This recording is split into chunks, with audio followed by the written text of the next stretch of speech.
Hello and welcome to Giant Mess, the sloppy sports and entertainment talk show about movies, TV, comedy, New York Giants, New York Mets, and a whole lot more. It's hosted by Giant Mess. That's me, Neal Lynch. I'm a plump and furry Irish-Italian-American who graduated from a Catholic high school but isn't Catholic.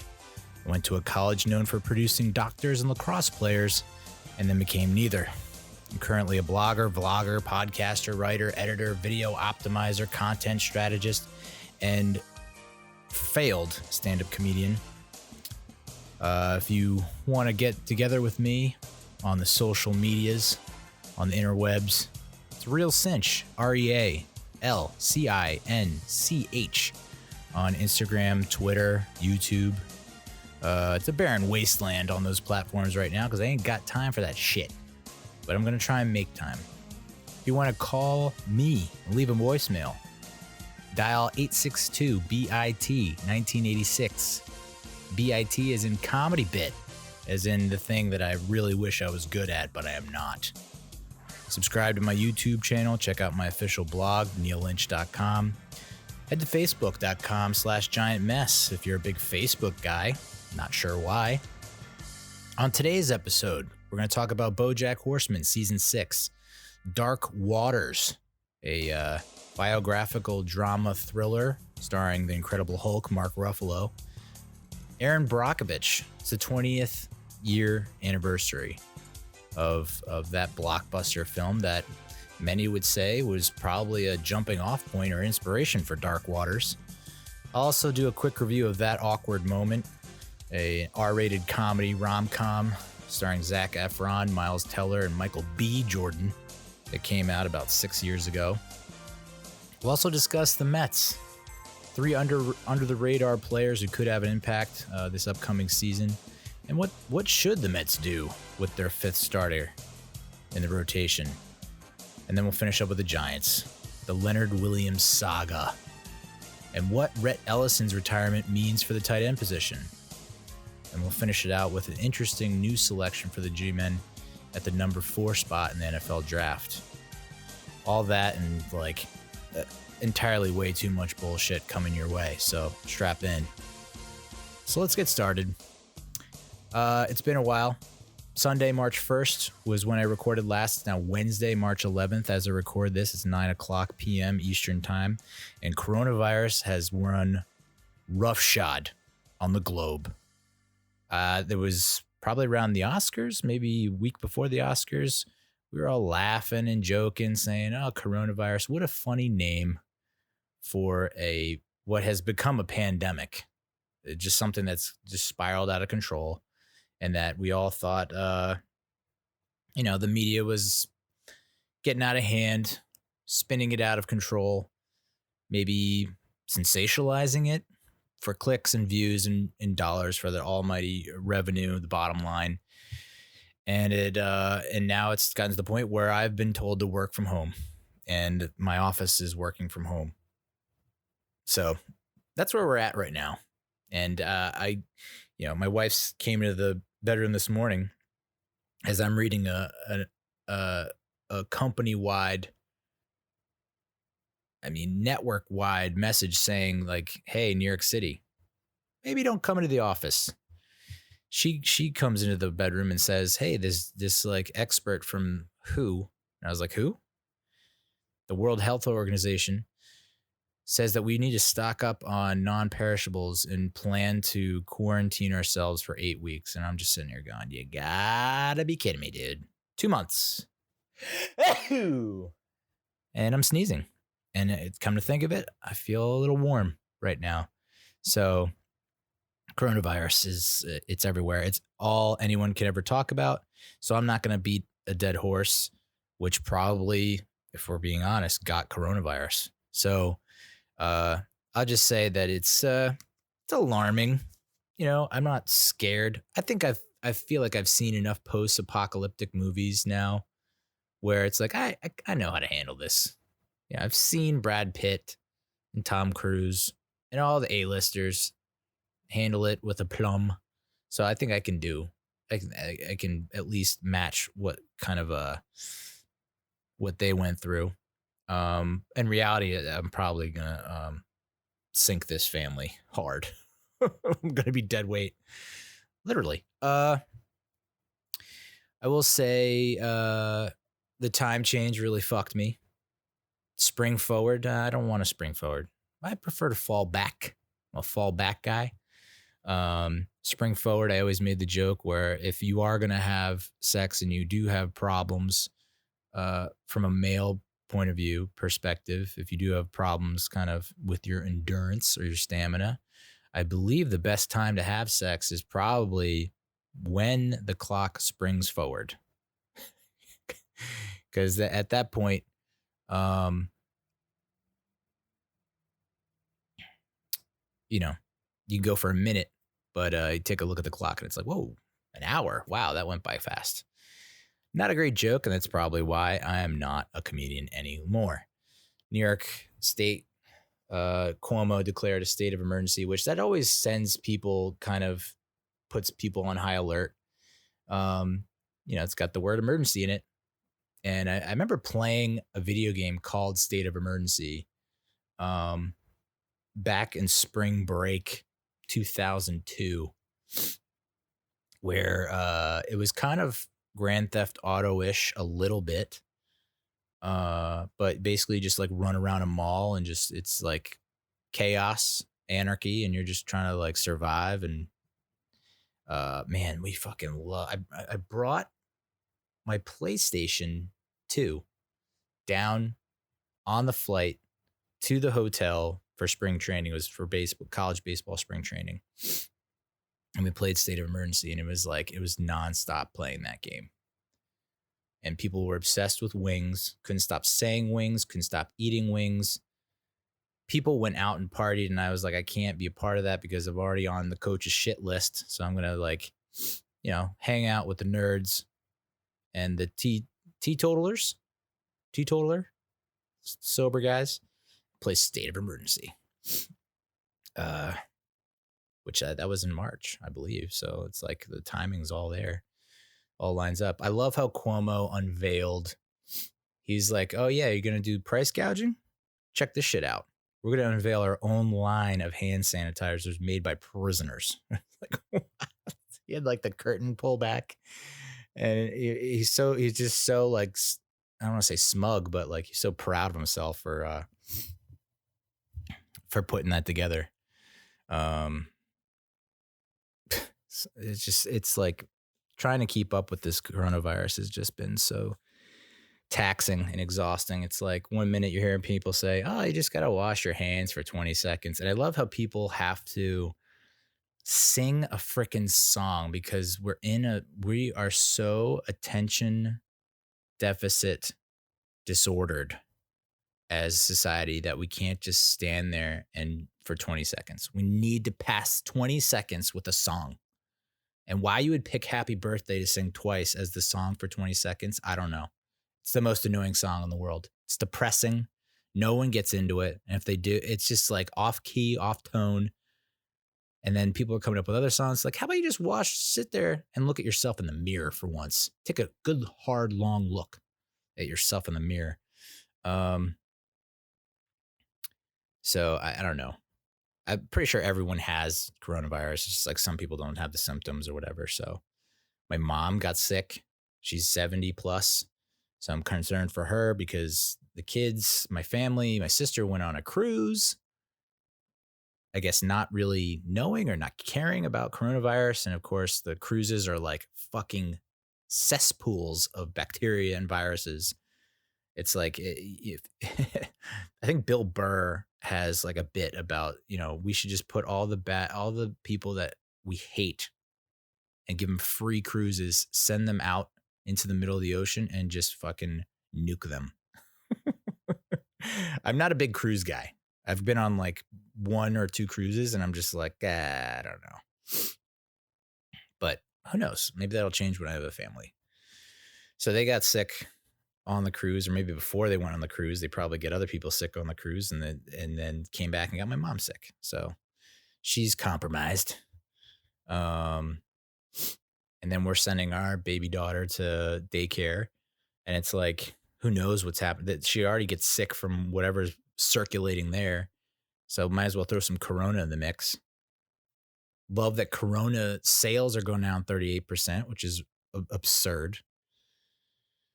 Oh boy. On top of that, my dad's birthday was March 8th. My dad would have been 70 years old this year. And I always think about like what he would have done in retirement.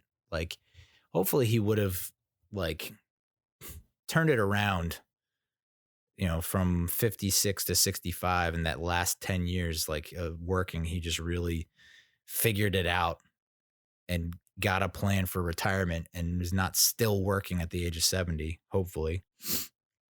For those who don't know, he passed in July 2006, but he would have been 70 this year. And I don't know, we didn't really, of course, my mother and sister FaceTime me, and I was just sitting there like a dumbass smiling at them like, so what's up? What's up? What's up?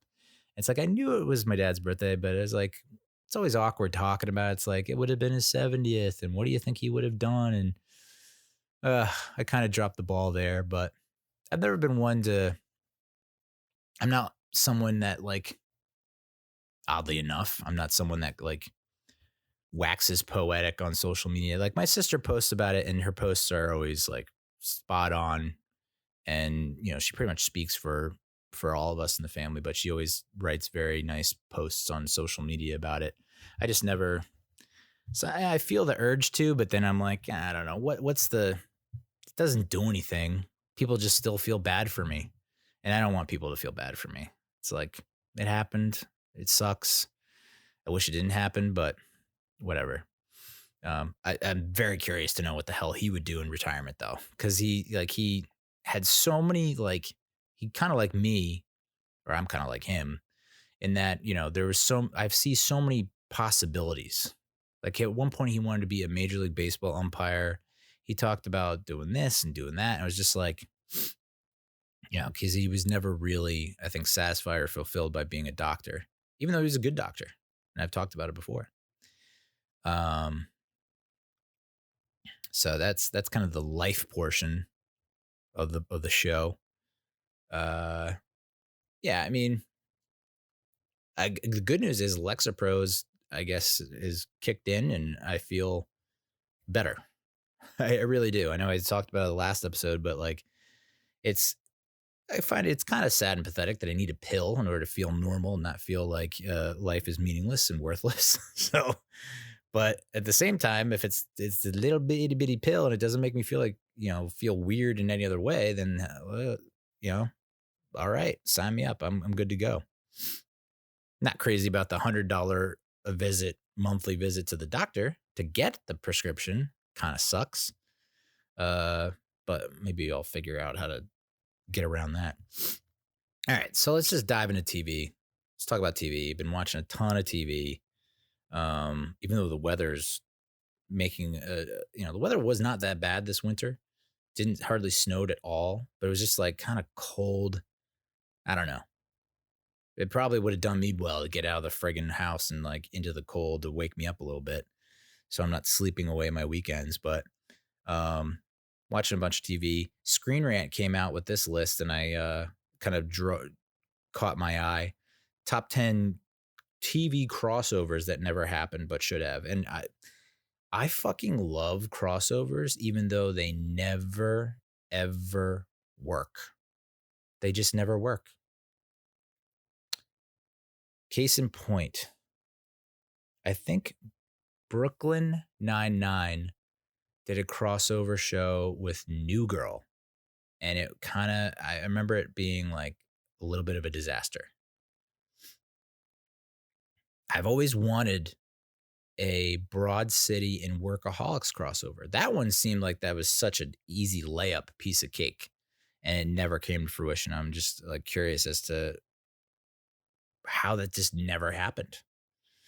But there were 10 on the list, and I picked out 5 that at least for shows that I've seen or that I would like to see from that list. The first one is Brooklyn Nine-Nine and Parks and Rec.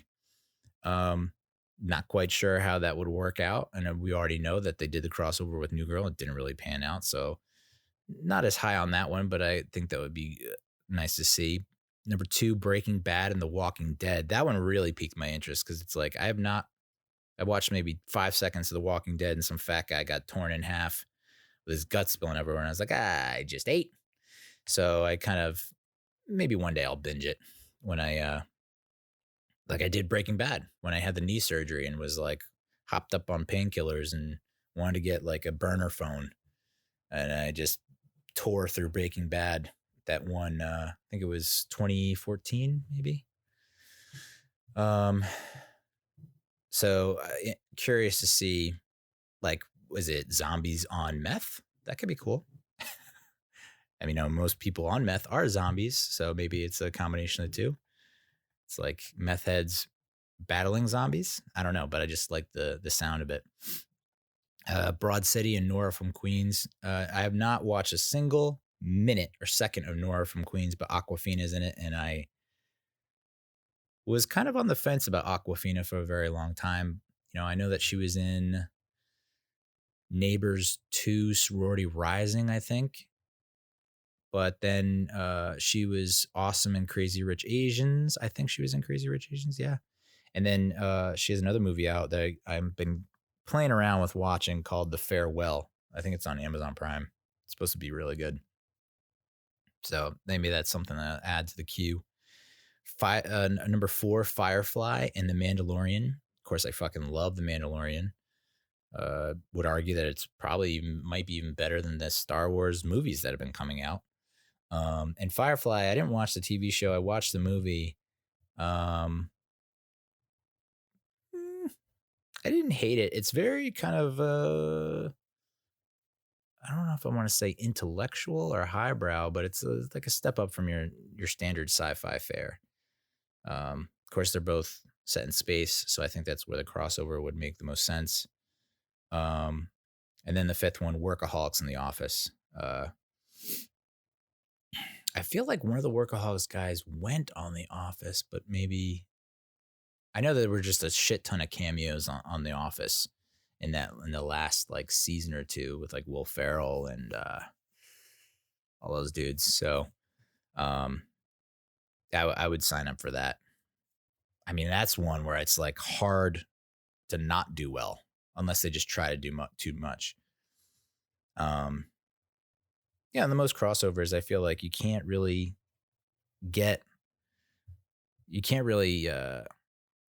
fulfill and satisfy all the audience's needs in half an hour. It needs to be an hour or a 2-parter. I don't know. But yeah, I love crossovers, even though they never work. We got Entertainment Weekly released the first look at Aya Cash as Stormfront in the 2nd season of The Boys. I reviewed the 1st season of The Boys like way back in the summer. I want to say August. And loved it. Thought it was amazing television and was dying to see the 2nd season. I'm glad we're getting a 2nd season. If you don't know Stormfront in the comic books, I'm not familiar with the comics, but Stormfront is a male superhero inspired by Marvel's Thor and DC's Shazam, but with ingrained Nazi politics.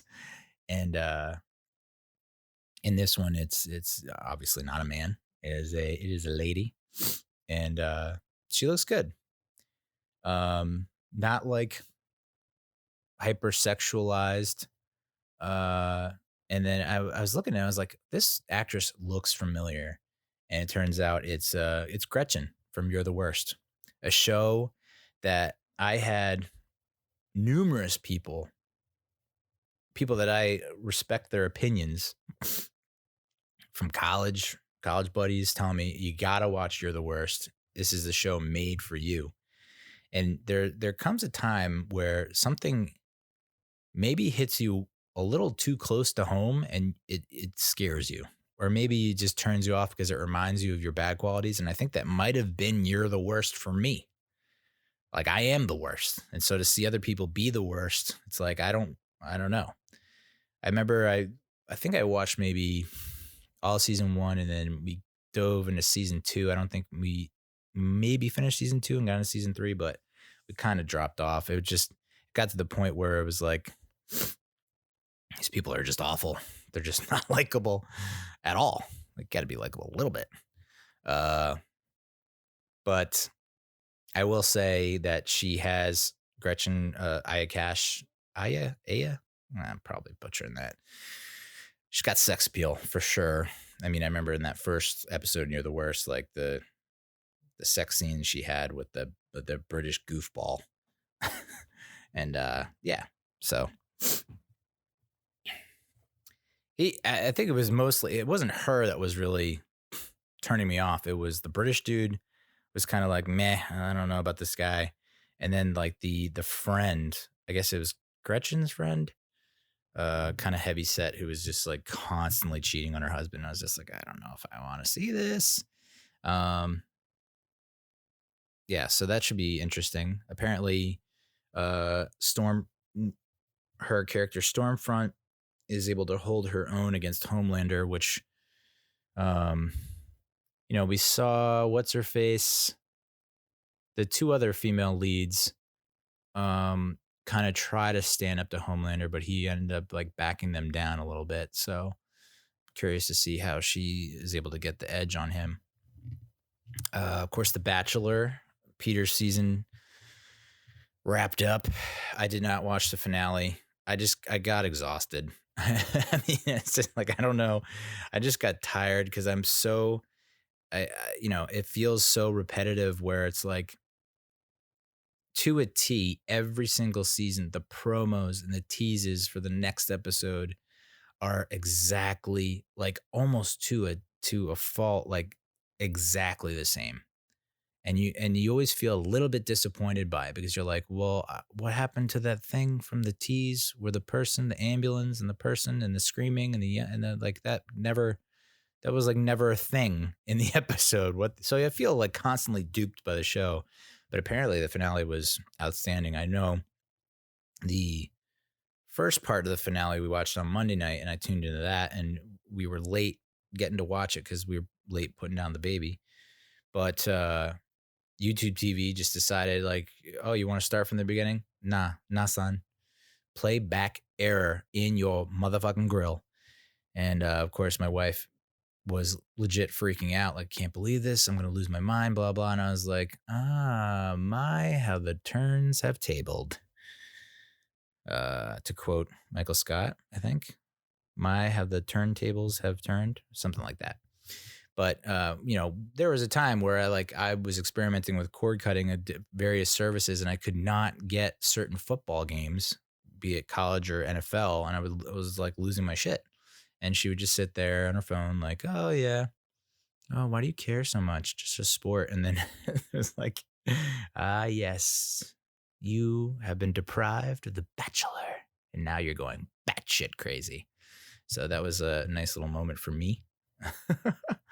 I actually ended up calling. Apparently you can call YouTube TV, and this lady with like a foreign sounding accent got on, and I was like, this should go great. And what does that make me? Does that make me a jingoist? I don't even know. So she's just like, yeah, I can't imagine being on the other end of that phone, because I was nice about it, but I imagine most of Bachelor Nation is not nice about it. Like, and what's funny is it's like you look on Twitter and there was like another guy whose fiance was freaking out, so he was trying to solve the problem. It's like, it's always the guy trying to figure it out and solve the problem where the woman loses her cool. That's probably sexist. I'm a jingoist, sexist, misogynist, all the ists. That's what I should call this pod. The ist. So yeah, they were just like, yeah, we're working on it and we hope to fix it. And it's just like, okay. What are you gonna do about all the time I lost? Like, what if I was getting paid to cover this? We watched the Love Is Blind reunion on Netflix. Which I did not get to watch the second or third week of episodes. I watched the first week of episodes. My wife decided to watch weeks 2 and 3 without me, with her lady friend in San Francisco, which I didn't really mind. I mean, it's just more, it's honestly, I don't feel that bad about missing it. I mean, I don't think we missed that much. Plus they kind of gave away a bunch of the shit in the teases and promos, so it's kind of like I got an idea of what was going to happen anyway. Anyway, the reunion special, no real big surprises. I will say it did hit an emotional chord with us, and we ended up like pausing the show and actually having like a heart to heart about our relationship. So insane how TV can work sometimes. Just trashy reality, cheesy reality TV shows can hit a nerve and just set off a discussion, which it did, and I think we're better for it. Amber and Barnett are still married a year later, because I guess this recorded in fall of 2018. Amber seems like a person who's just like, whoa, dude. Like, people are spilling their guts on that stage, and she's making all kinds of facial expressions and just like not listening or not caring. Just like, all right, you do you. Jessica moved to LA and has said that she's found herself. There's a lot of self-reflecting after the show ended. Self-reflecting, AKA, what the fuck did I do? Probably, I think we call that regret. But she seems, I don't know. She moved to LA, and it's just like, you're I don't know what you're going to find in LA, but Godspeed. Mark is Mark. I can't believe this dude's like 24, 25. He's like more mature than almost everyone else on the cast. Damian Powers and Giannina, I guess. Giannina said I do. Damian said I don't. And Giannina tried to do like a runaway bride type thing out of the church or wherever they were, the venue. But they got back together. And I don't know. It seems like when they talked on the reunion special, it was like real emotion, real tears, very raw. And it was just like, he thought she was going to say, I don't. And then he felt okay saying I don't because he thought she was going to say I don't. But then she said I do. And he was like, ah, shit, I don't. And, it's completely understandable. It's like, you've only known the person for like less than a month. So let's just date and figure it out. I mean, he should have just talked about it beforehand, but that's not how TV shows work now. Lauren and Cameron are still married, and they appear to be doing well, going strong. Even though my wife has pointed out that Cameron's like very all over Lauren and like just very like clinging to her. And he was kind of doing the same on the reunion special. It's just like, give her a little bit of breathing room there, brother. Carlton did some kind of weird apology to Diamond where he got down on a knee and offered her the ring back that he tossed away. And he's like, do you accept my apology? And she's like, yeah, I do. I don't know what's happening right now. Kenny's with someone new, and he just seems like he's taking it in stride, even though he got left, I guess, quote unquote, left at the altar. Kelly, the woman he was supposed to marry, it seems like she regrets her decision big time. She was like turned on the waterworks hardcore. It was just like, this always happens to me. Great guys want to date me, want to love me, want to marry me, and I just like can't accept them. And it was just like, all right, you're going through some shit. And then there were apparently there were two couples that got engaged, and they never fucking showed. They never put them in the final edit. And it turns, I read some article today, it was Wesley Bear and Lexi Skipper and Rory Newbro and Daniel Druin. I talked about Rory and Daniel a couple episodes ago. Wesley and Lexi, I didn't even know, but apparently they were a thing.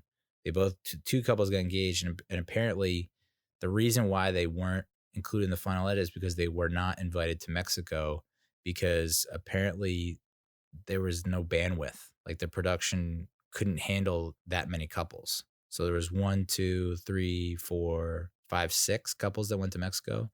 I think they said they only plan on 2 couples getting engaged from the pods, and then 8 couples got engaged.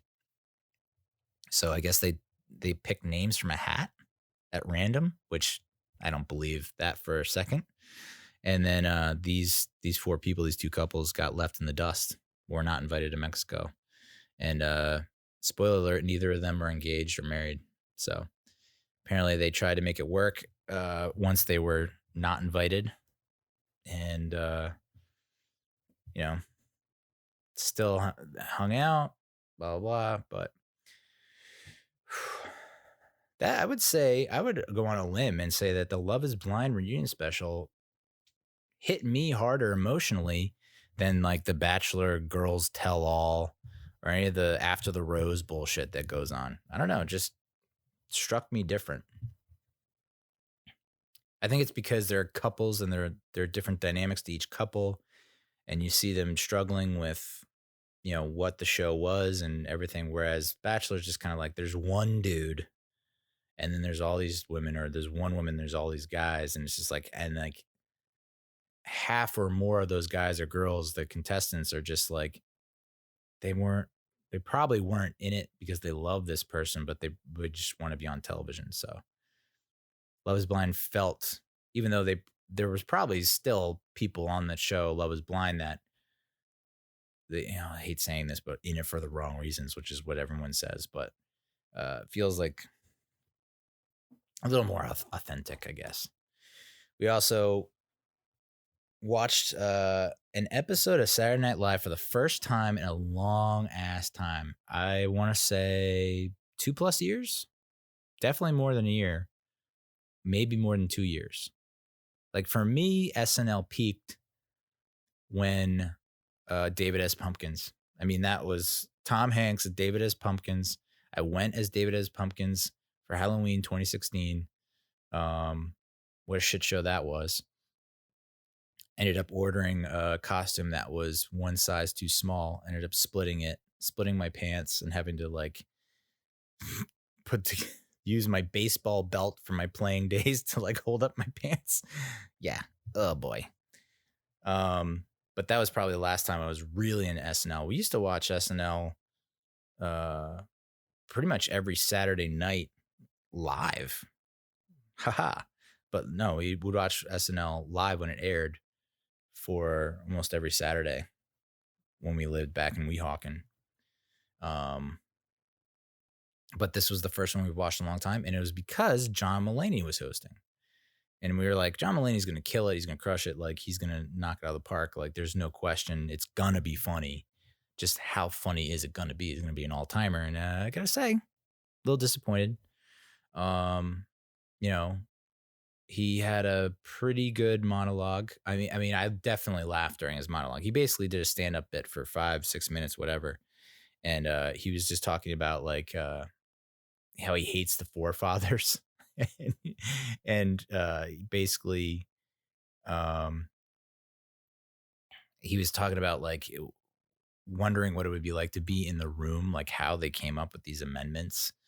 You know, the first one, freedom of speech, I think we can all agree on that. But and then someone shouts, we should all carry guns. We all need guns. And they're like, oh, that's interesting. Yeah, I guess that's okay. Do you like, okay. And then the same guy. So that's how they came up with the right to bear arms. I guess it's the Bill of Rights. And then the Third Amendment was like, they're like, no army in your house. Like the guy just yelling out things. And it's like, and I had to look it up. Apparently, like the Third Amendment, third on the list, is during peacetime. The military cannot come to your house and just like take over your house or like sleep in your house. Can't stay at your house without your permission, is amendment number 3, which is so just out there. But I guess it was, you know, right after wartime, so they still had that fresh in the mind. But it's just, I thought his monologue was great. Can't really remember too many skits off the top of my head. There was like the Sound of Music one, which was super weird, where it's like the young girl and the old guy. And the joke is that Mulaney looks young, and it's like, I get it. They kind of beat that into the ground. The one that I think maybe took off was the LaGuardia Airport one, where it's just turned into like a musical about with Jake Gyllenhaal making a cameo. So I think that's the one people love the most. I thought it was cool. Wasn't too bad. But yeah, other than that, it was just kind of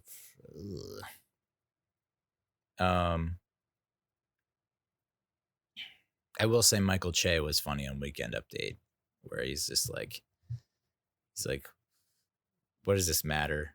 It doesn't matter anymore. He took off his tie. He started drinking on air. So good. Oh, the memes one, I guess, was kind of funny.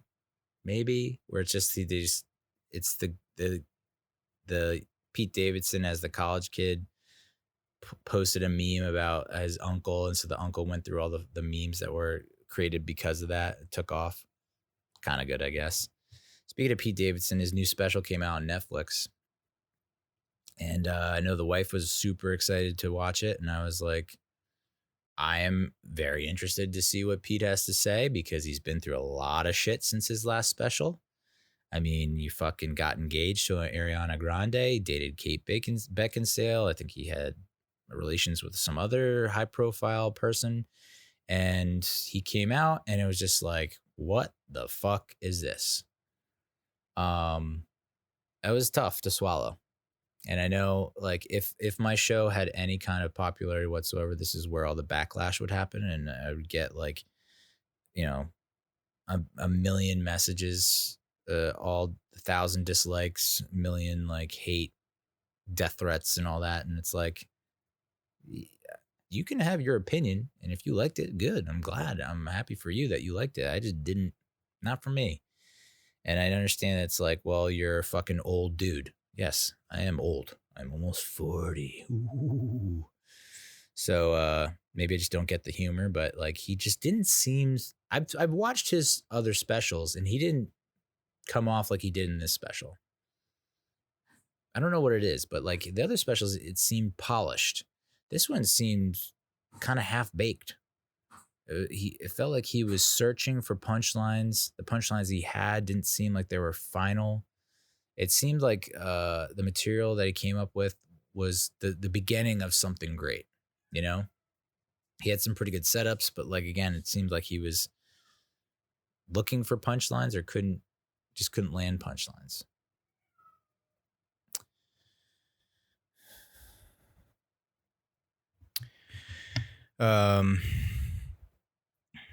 Not that Rotten Tomatoes is the be all end all, but I need to check it out. I've failed to check it out before, and I'm probably super wrong about it. So the special is called Alive from New York.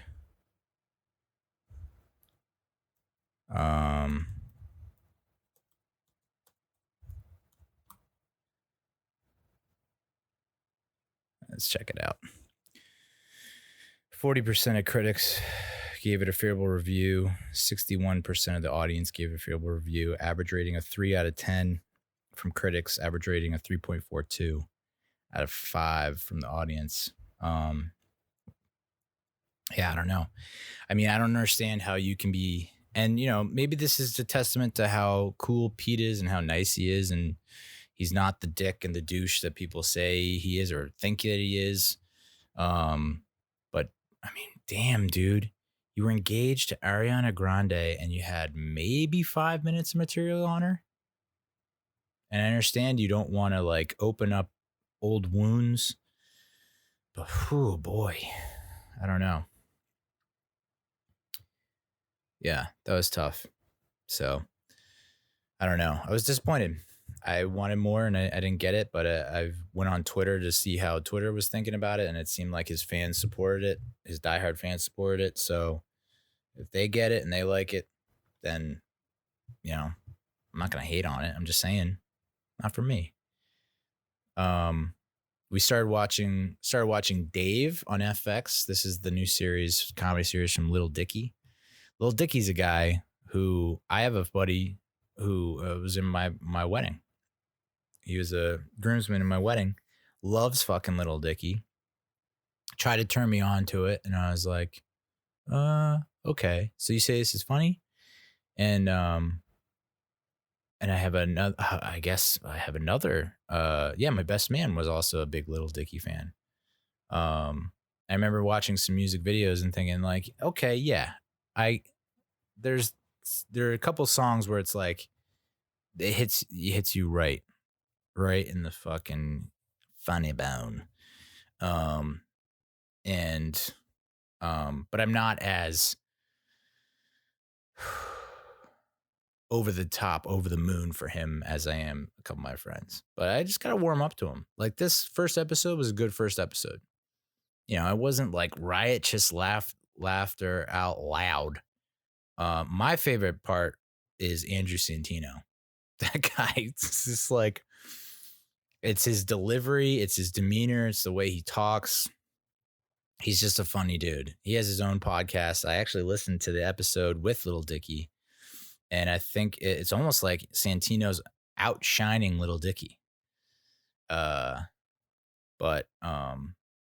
it has kind of like a Curb Your Enthusiasm feel to it.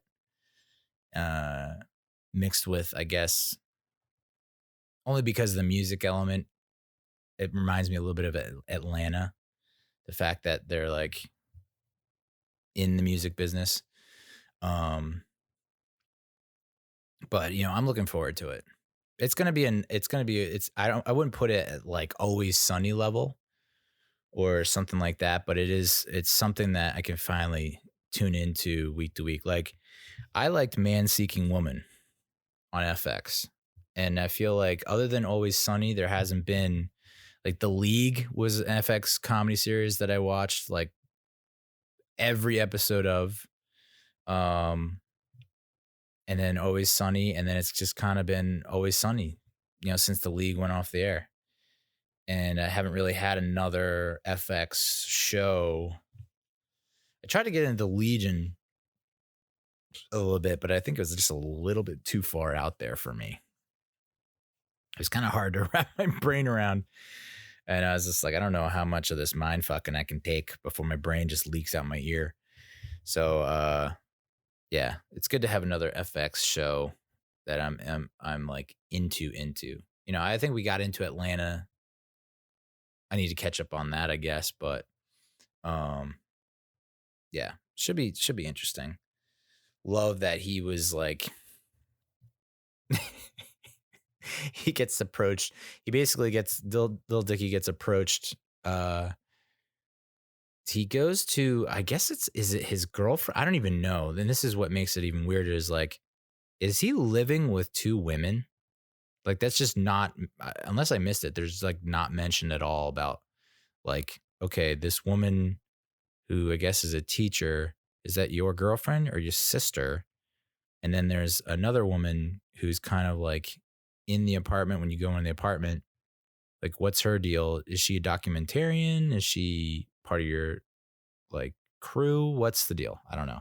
A lot of people that just weren't really introduced in the episode, which is cool because, I mean, you tune in to find out who they are and what their relationship is, and I guess their backstories. So I guess it's not like I wouldn't put that in the cons column, but very interesting. So he goes to, I guess, his sister's girlfriend's school to watch a children's play, and then he finds out that like one of the kids died, and the parents of the kid, like, he meets them, and they're like, well, our son was a huge fan of yours. He loved you and he loved Macklemore.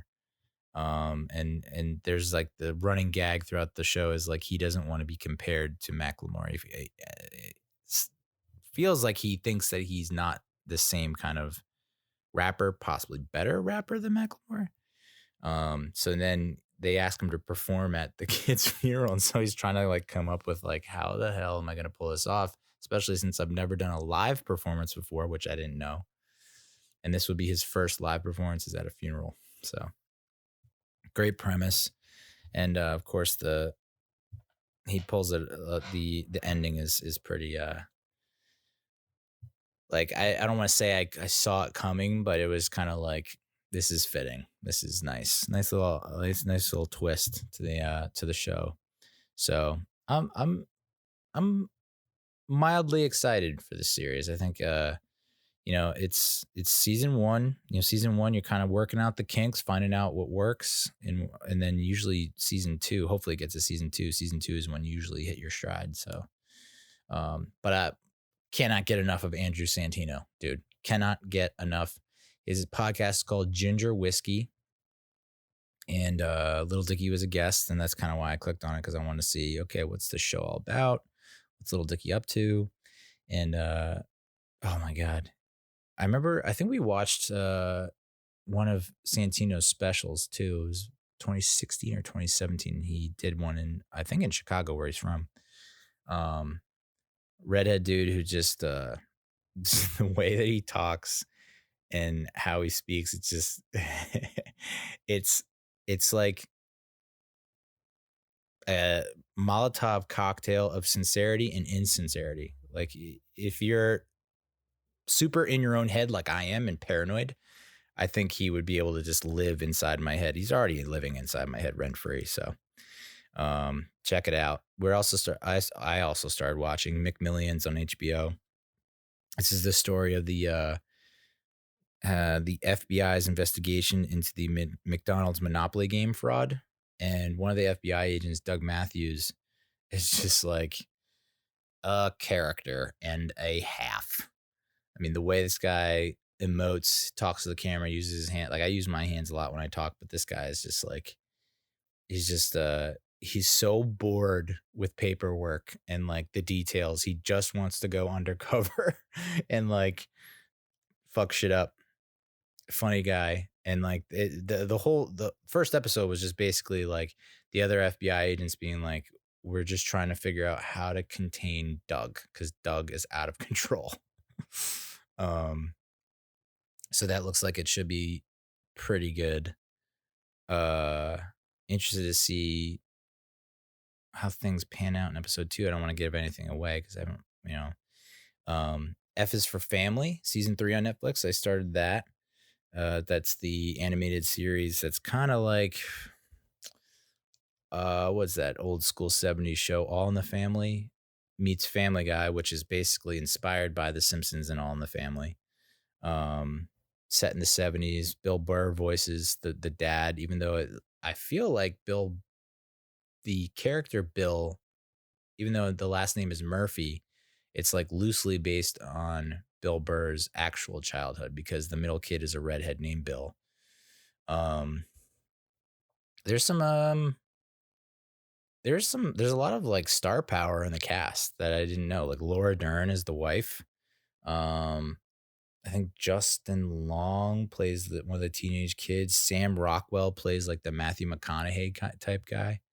So it's funny as hell. I remember I was watching it and like Bree was kind of playing in front of the TV, and our friend, my wife's friend, came over to visit and stay with us for the weekend, and they were just like, there was like a scene with like 2 airplanes fucking, and I don't even know how I can describe it so that you can envision it. Just try and picture 2 like, and is it anthropomorphic? Animatronic? It's not animatronic. Basically, when inanimate objects take on people qualities, human traits, picture 2 cartoon planes that are like the movie Cars or the movie Planes. Now picture 2 of those things having intercourse, doggy style. And she was like, what is this show? And I was like, F is for Family. We also started Hunters on Amazon Prime with Al Pacino, Josh Radnor from How I Met Your Mother, Carol Kane from Unbreakable Kimmy Schmidt in the movie Scrooged.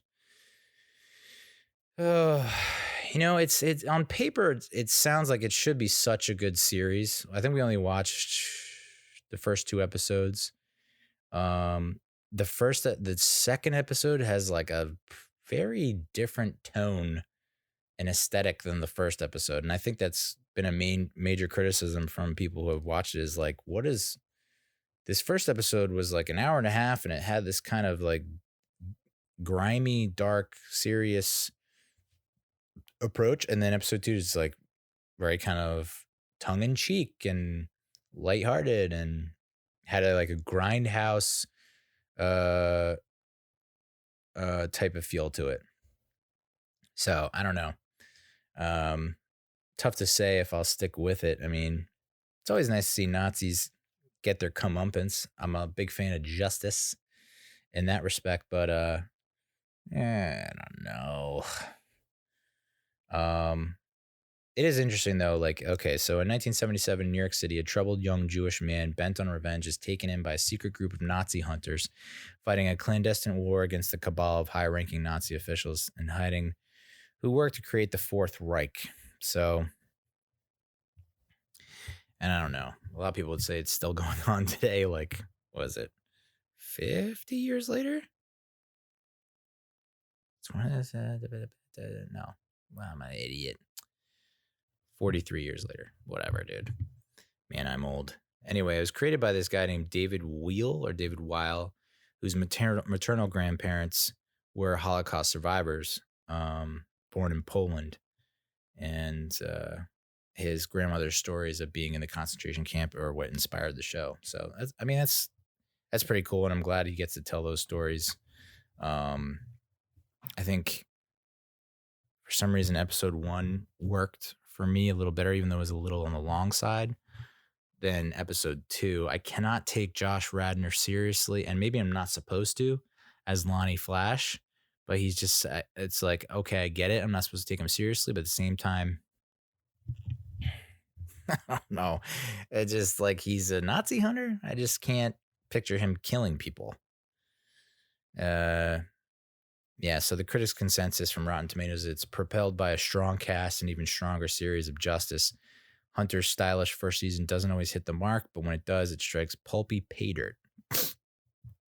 So I think I would have been, if I had just watched episode 1, maybe I would have been more into episode 2 because it just almost felt like a completely different series. So we'll see. 64% of critics gave it a favorable review. 69% of the audience were favorable, with an average rating of 6.21 out of 10 from critics and 3.65 out of 5 from the audience. I don't know. It's from Jordan Peele's production company. I think it's Monkey Paw Productions. They did Get Out and Us, so makes me think I want to stay with it. I'm definitely intrigued by how deep and how far it goes. The Fourth Reich. It's just insane to me that Nazis still exist. Ay. It's kind of embarrassing. All right, so Bojack Horseman season 6. I just did a recently, I don't know if it was the last episode or the episode before, where I reviewed season 5. I failed to mention the critics' consensus for season 5, which was from Rotten Tomatoes. It was Bojack Horseman continues confidently down the thematic rabbit hole with a fresh and poignant season that's as devastating as it is hilarious. And I mean, yeah, you nailed it. 98% of critics gave it a favorable review with a 9.31 out of 10 average rating. 94% of the audience gave it a favorable review with 4.59 out of 5. I was not as high. It's very weird. Like season 6 actually got a slightly lower score rating from critics, and audiences actually liked season 6 more. And I think I liked season 6 a little bit more than I did season 5. Critics' consensus for season 6 was bittersweet and brilliant to the very end. Bojack Horseman's final season manages to keep surprising viewers with its empathy and depth, solidifying its place as one of TV's greatest offerings, which is, whoo, baby. That's some lofty praise. And I think with season 5, I was in a bad place when I watched it. It was before the Lexapro, dude. Before the Lexapro, bro. So I think I was in a bad mental headspace watching it, and I was just watching it and I'm just thinking oh my God, it felt like it was a personal attack on me, because I feel like I've done some really bad shit in my life. And it was like, it just felt like, okay, is this show poking at me and urging me to come forward, or have I been evading my own punishment? Should I repent? It got very in my head. And then in season 6, I was on the Lexapro, and it was like, I totally get the show. I was just refusing I was refusing to give in to the show in season 5 for whatever reason. I was hung up on the idea that this is an animated comedy. It should be more like South Park or Family Guy, or maybe even Rick and Morty, where I guess the animated comedies I watch are more silly, goofy, bizarre, odd, off the wall type offerings. Whereas BoJack Horseman is just like it hits you hard, right in the feels. And it is not afraid to explore some very dark shit. And I don't think I think it had been so long since I had watched it that I just was not prepared for it for season 5. And season 6, it's like I just watched season 5, so I'm like, all right, how much worse can it get? It was split into 2 batches, I guess, 2 groups, 2 collections. The first group of episodes aired or premiered right around Halloween 2019. And I gotta say,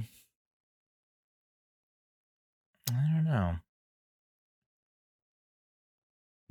I wasn't too keen on the first half, but I did like the second half. So the second half debuted right at the end of January. And I did appreciate and like it more than I did the first half. So season 6, episode 1, a horse walks into a rehab. This is where he checks into this Malibu rehab facility. And he kind of works through his issues with Sarah Lynn's death and own troubled childhood. Like the 2 reporters throughout the season it was just like,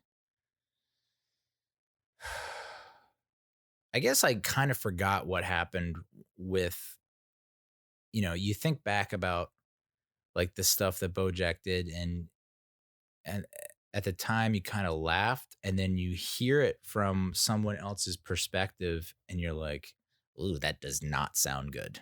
So I can only imagine, just knowing like how much I drank in my 20s and like how much awful shit I got into in my 20s, that's got to come back. It's karma. Like, it's going to come back to bite me at some point. Not looking forward to it.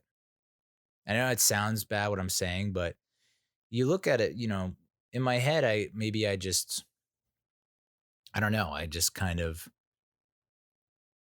reasoned with it, or I downplayed it, and, played it off as like, I was drunk or whatever. And then you don't see the impact or effect that it has on people. And I think if I were to follow up with the people that, I did impact, they would have a different perspective and be like, no, it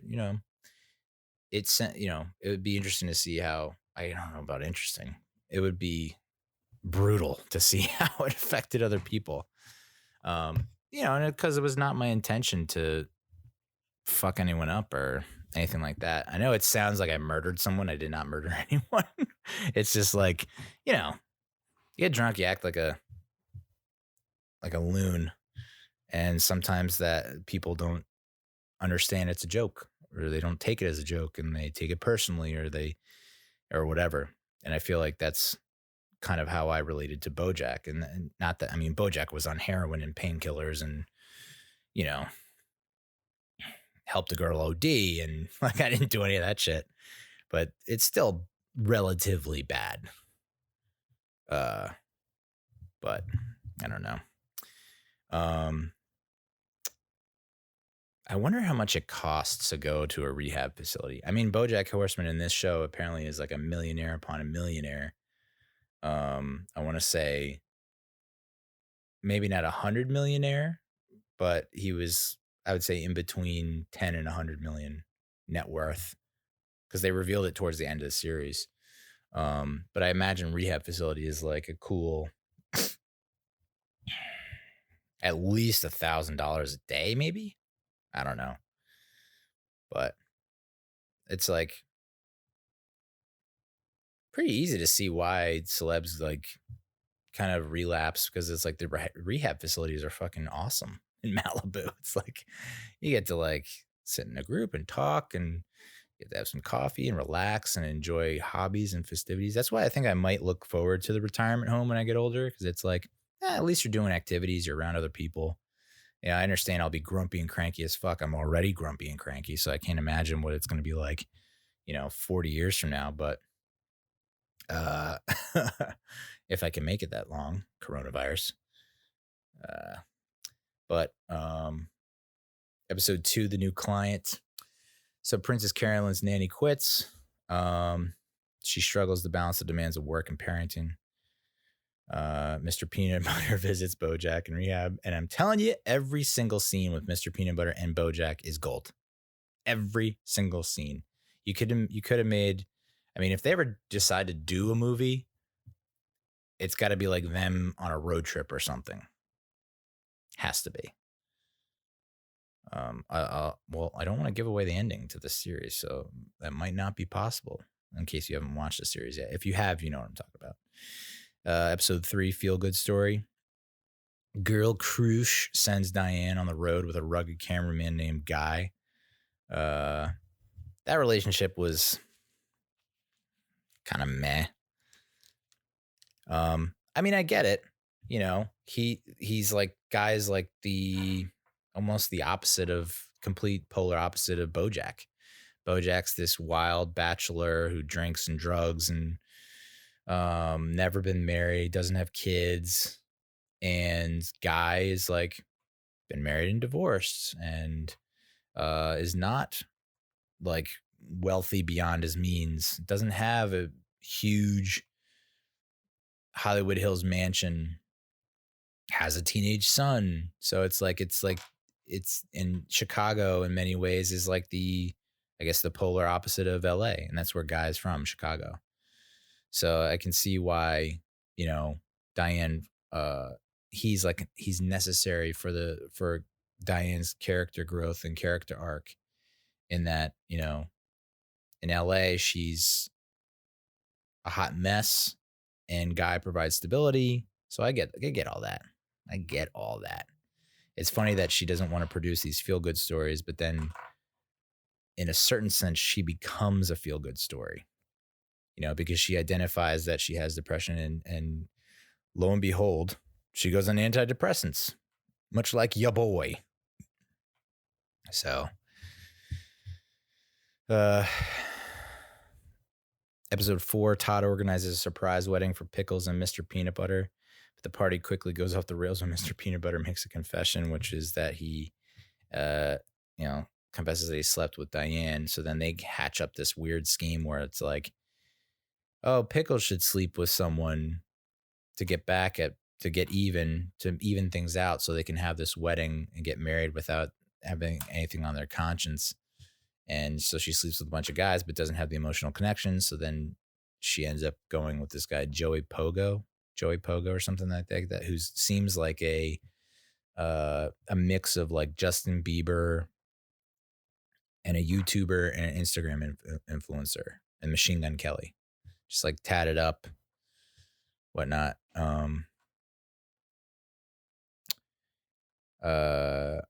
Episode 5, A Little Uneven, is all. Dr. Champ, who's like the guy at the rehab facility, tells Bojack it's time to leave rehab. Mr. Peanut Butter's reputation takes a hit because word gets out. I guess Pickles has like a huge social media following, so word gets out about his cheating. And so and that's kind of a running theme of the series, is like celebrities do bad things that get blown out of proportion to a certain degree. And since they're in the public spotlight, everyone has their hot take about it.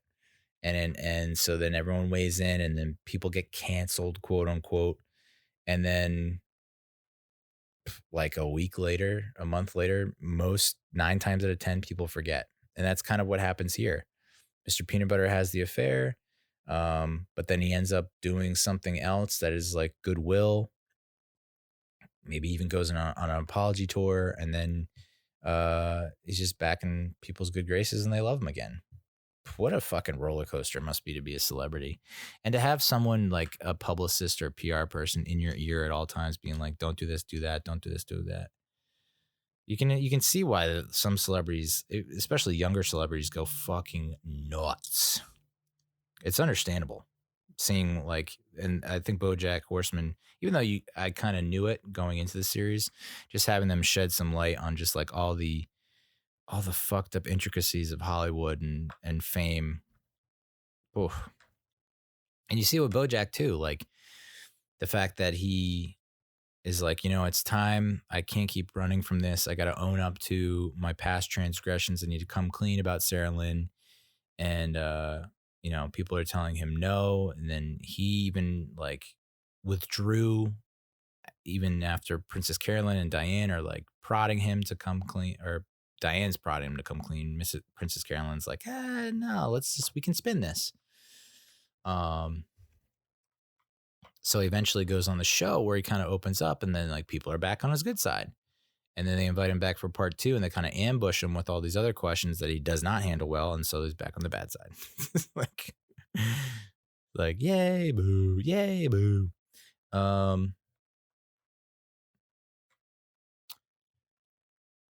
Episode 6, Kidney stays in the picture. The assistants of Hollywood go on strike, which is, that actually happened, I think. And I don't know what the upshot was, but I can't imagine it's too great for the assistants. The Todd and his mother storyline felt a bit.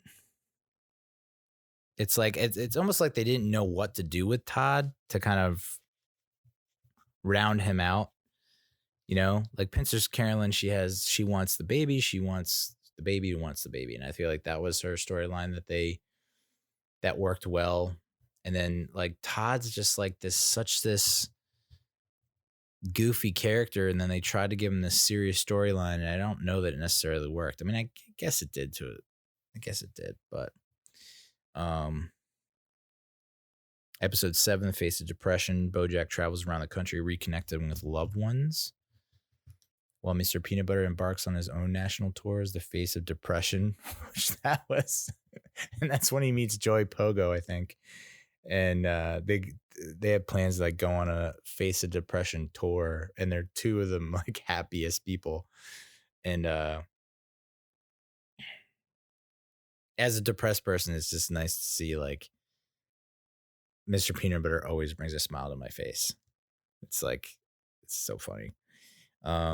Episode 8, a quick one. While he's away, reporter digs into the circumstances surrounding Sarah Lynn's death. Hollyhock goes to a party in New York City. Yeah, the Hollyhock thing got a little old. I was not really that invested in it.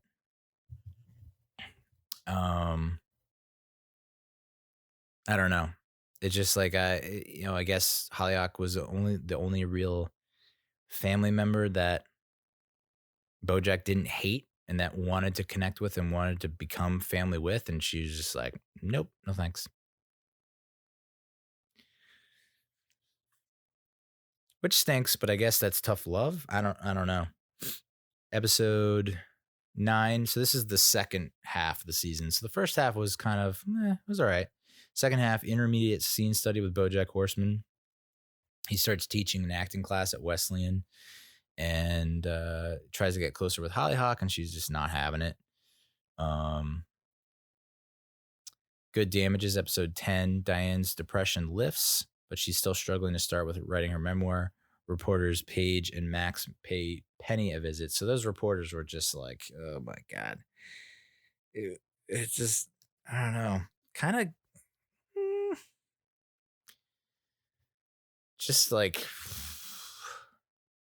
the like old school 20s and 30s reporters that just talk really fast and say a bunch of shit. That's all like almost like slam poetry to a certain extent, where like everything's rhyming and there's a lot of like alliteration and it was just like, eventually you have to laugh because it's like, this is so ridiculous that, but it's like it's they're investigating some serious shit and they're making some real progress, but it's the way they go about it that's just so absurd. Diane struggles with her memoir. Yeah, that was a tough one to stomach as well, because it was like, where is this going?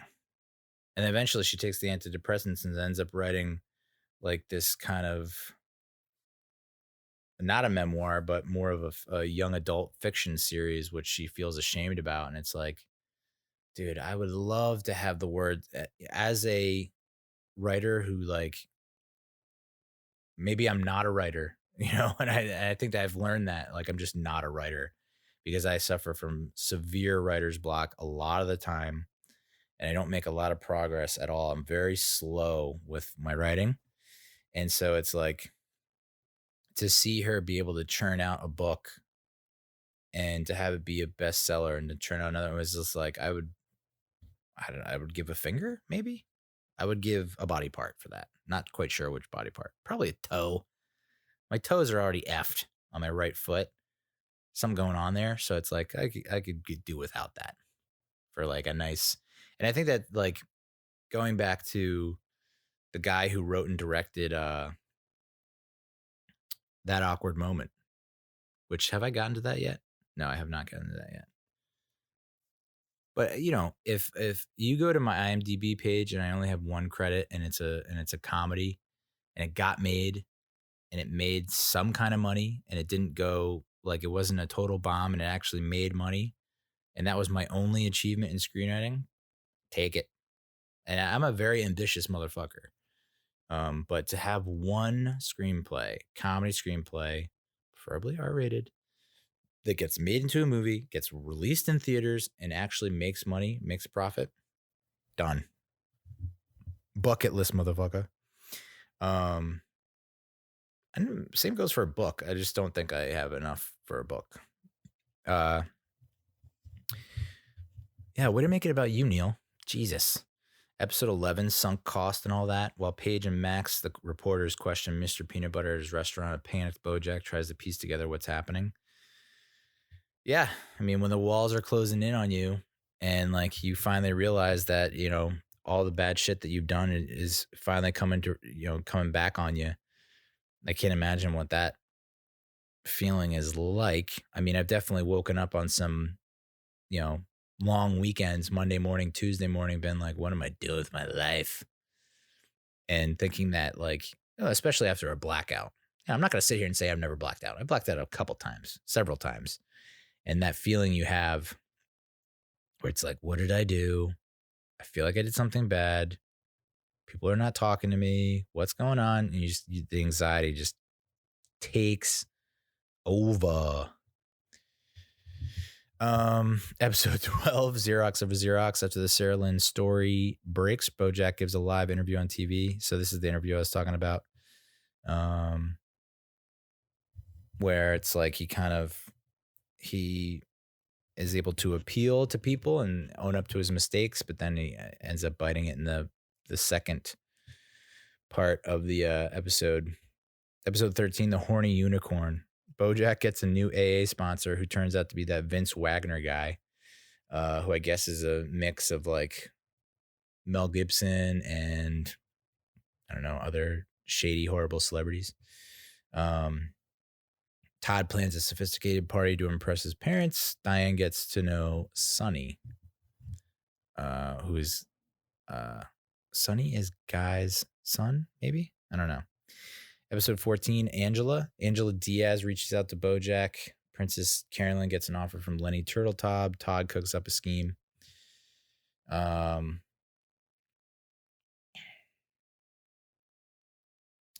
Yeah, so, like, this is, I think Angela Diaz is the former head of the studio of the network that aired Horsing Around originally in the 90s.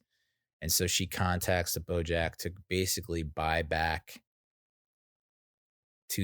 him out of his contract, whereby he gets cut out of all the episodes of Horsing Around, which I guess is a thing. I don't know if they've ever done that, but essentially, like, they re-edit all the episodes of Horsing Around. I don't even know what they would call it. I guess they could still call it Horsing Around, but like edit out Bojack and then send it to streaming services or syndicate it without him. And so, he was getting royalties or something like that from it. And so she cut him out of the deal. And she like basically offers him a drink and keeps insisting that he drinks. And so he drinks himself into a stupor, drives back to his old home, which was sold, which that kind of was like swift as hell. That was like something about there's going to be a huge cost associated with something. I think it was like his legal fees or something like that, with him getting arrested or with him going to prison. And so he had to end up selling the restaurant to, I think, Mr. Peanut Butter, which I didn't even know he was the owner of the restaurant. And then he ended up selling his house, which that happened super quick. It was like, hey, I'm here to sell your house. It's sold. Bye. I was just like, whoa. And so he ends up getting super drunk, drives back to his old house, kind of breaks in. And then we go to episode 15, The View from Halfway Down, where Bojack reconnects with faces from his past. And we get to see him talking to Sarah Lynn, to his mom, to his former, I guess, the showrunner for Horsing Around, and a couple other people. The one guy I don't remember at all, which is, I guess that's on me. Got to pay closer attention. And you're like, wow, I guess he really did. This is it for him. Like, he really did die. It's like, it can't be it. Can't be it. And then, of course, the season finale, episode 16, Nice While It Lasted, which I felt was a good way to end the show. It was a good little, those are always tough. The last show of a season. I mean, the last episode of a series. Series finales are never easy, and it's hard to tie up all the loose ends. And I feel like they didn't exactly tie up the loose end. So there's the loose end with Princess Carolyn and Bojack, where they kind of hinted at the fact that maybe Bojack let Princess Carolyn slip away, and that because she's put up with him for so long, for so many years, and through all the ups and downs, that maybe she's the one for him, and he finally recognizes that. And so he kind of is hinting at that when he talks to Princess Carolyn, and thinks that he's going to save her from this marriage and at the wedding. And it turns out, no, like she's all set with Judah. But at the same time, you can see that she still kind of has feelings for him, and she still is not like 100% over him. And then he finds Diane on the roof, and they have a conversation. It's like, oh, well, it seems like you're pretty much over me. But then that last shot where they kind of pan up and they're both looking at the stars, and you can kind of see they'll break from their stare at the stars to kind of look at each other, and like, but they just don't meet eyes. And it's like, if they just connect eyes, then they'll see like, oh no, oh shit, there's still something there. Yay.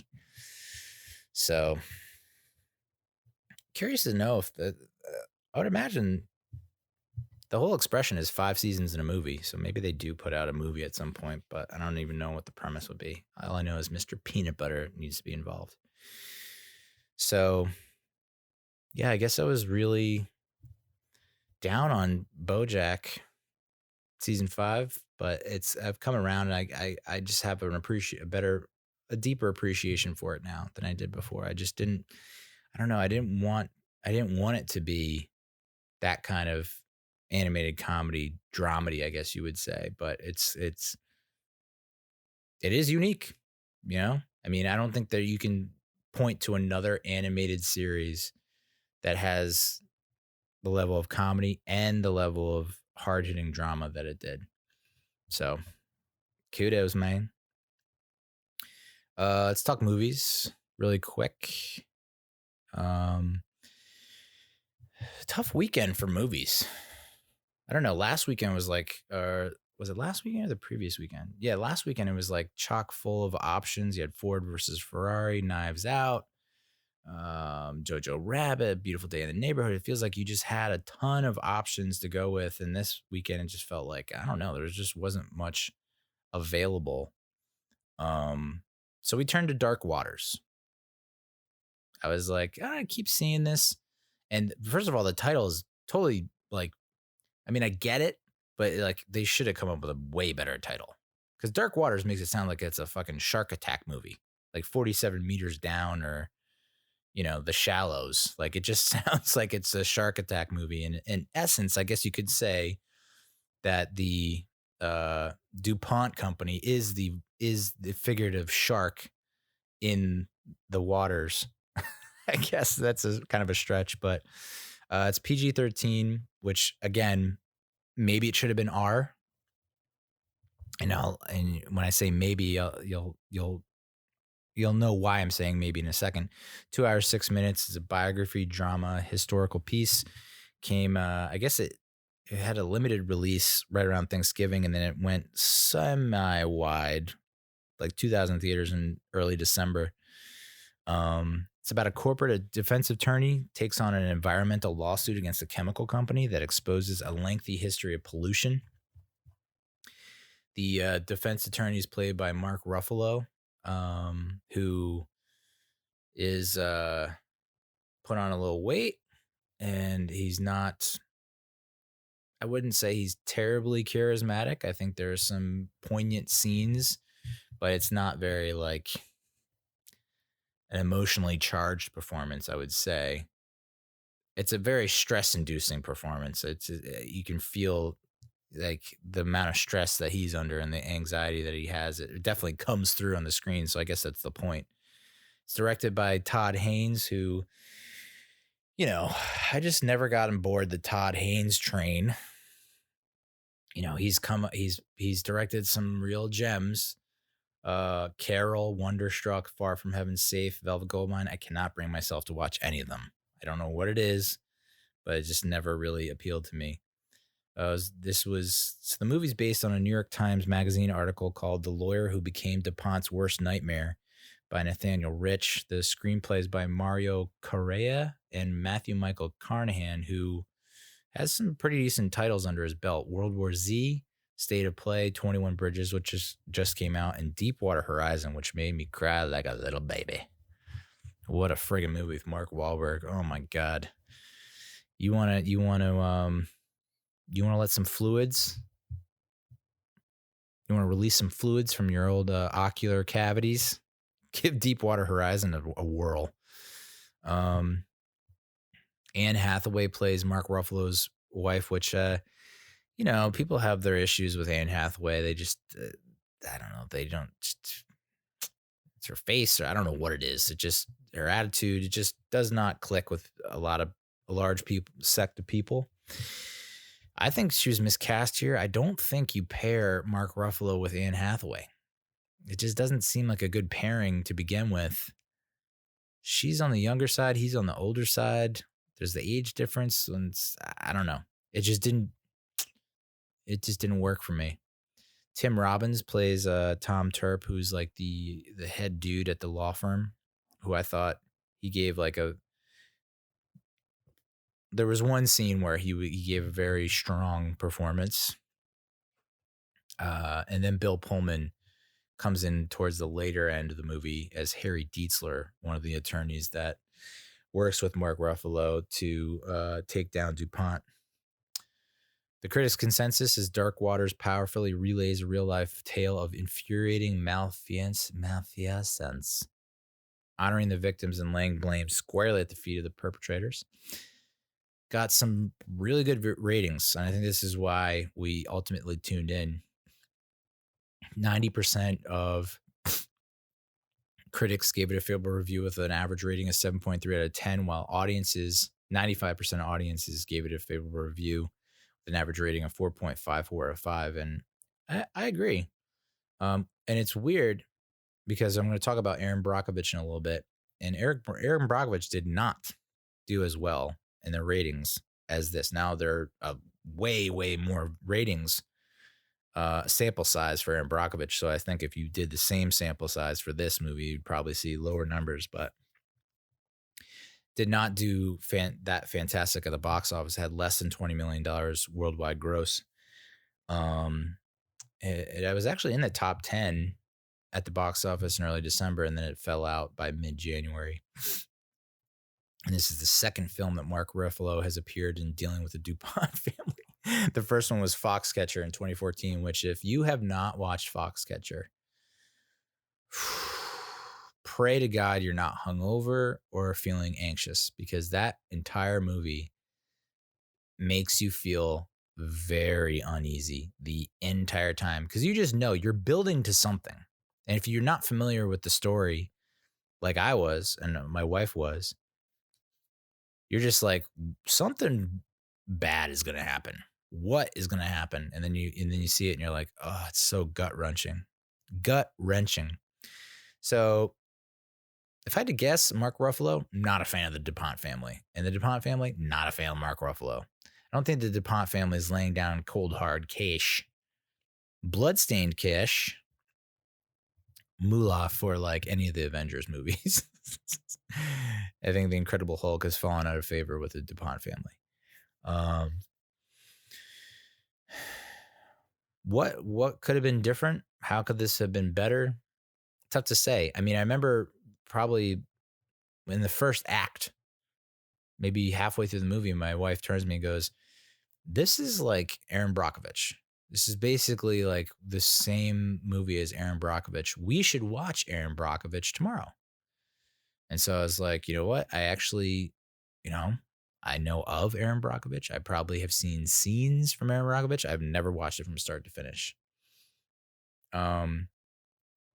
Partially because I don't know that I'm a Julia Roberts fan.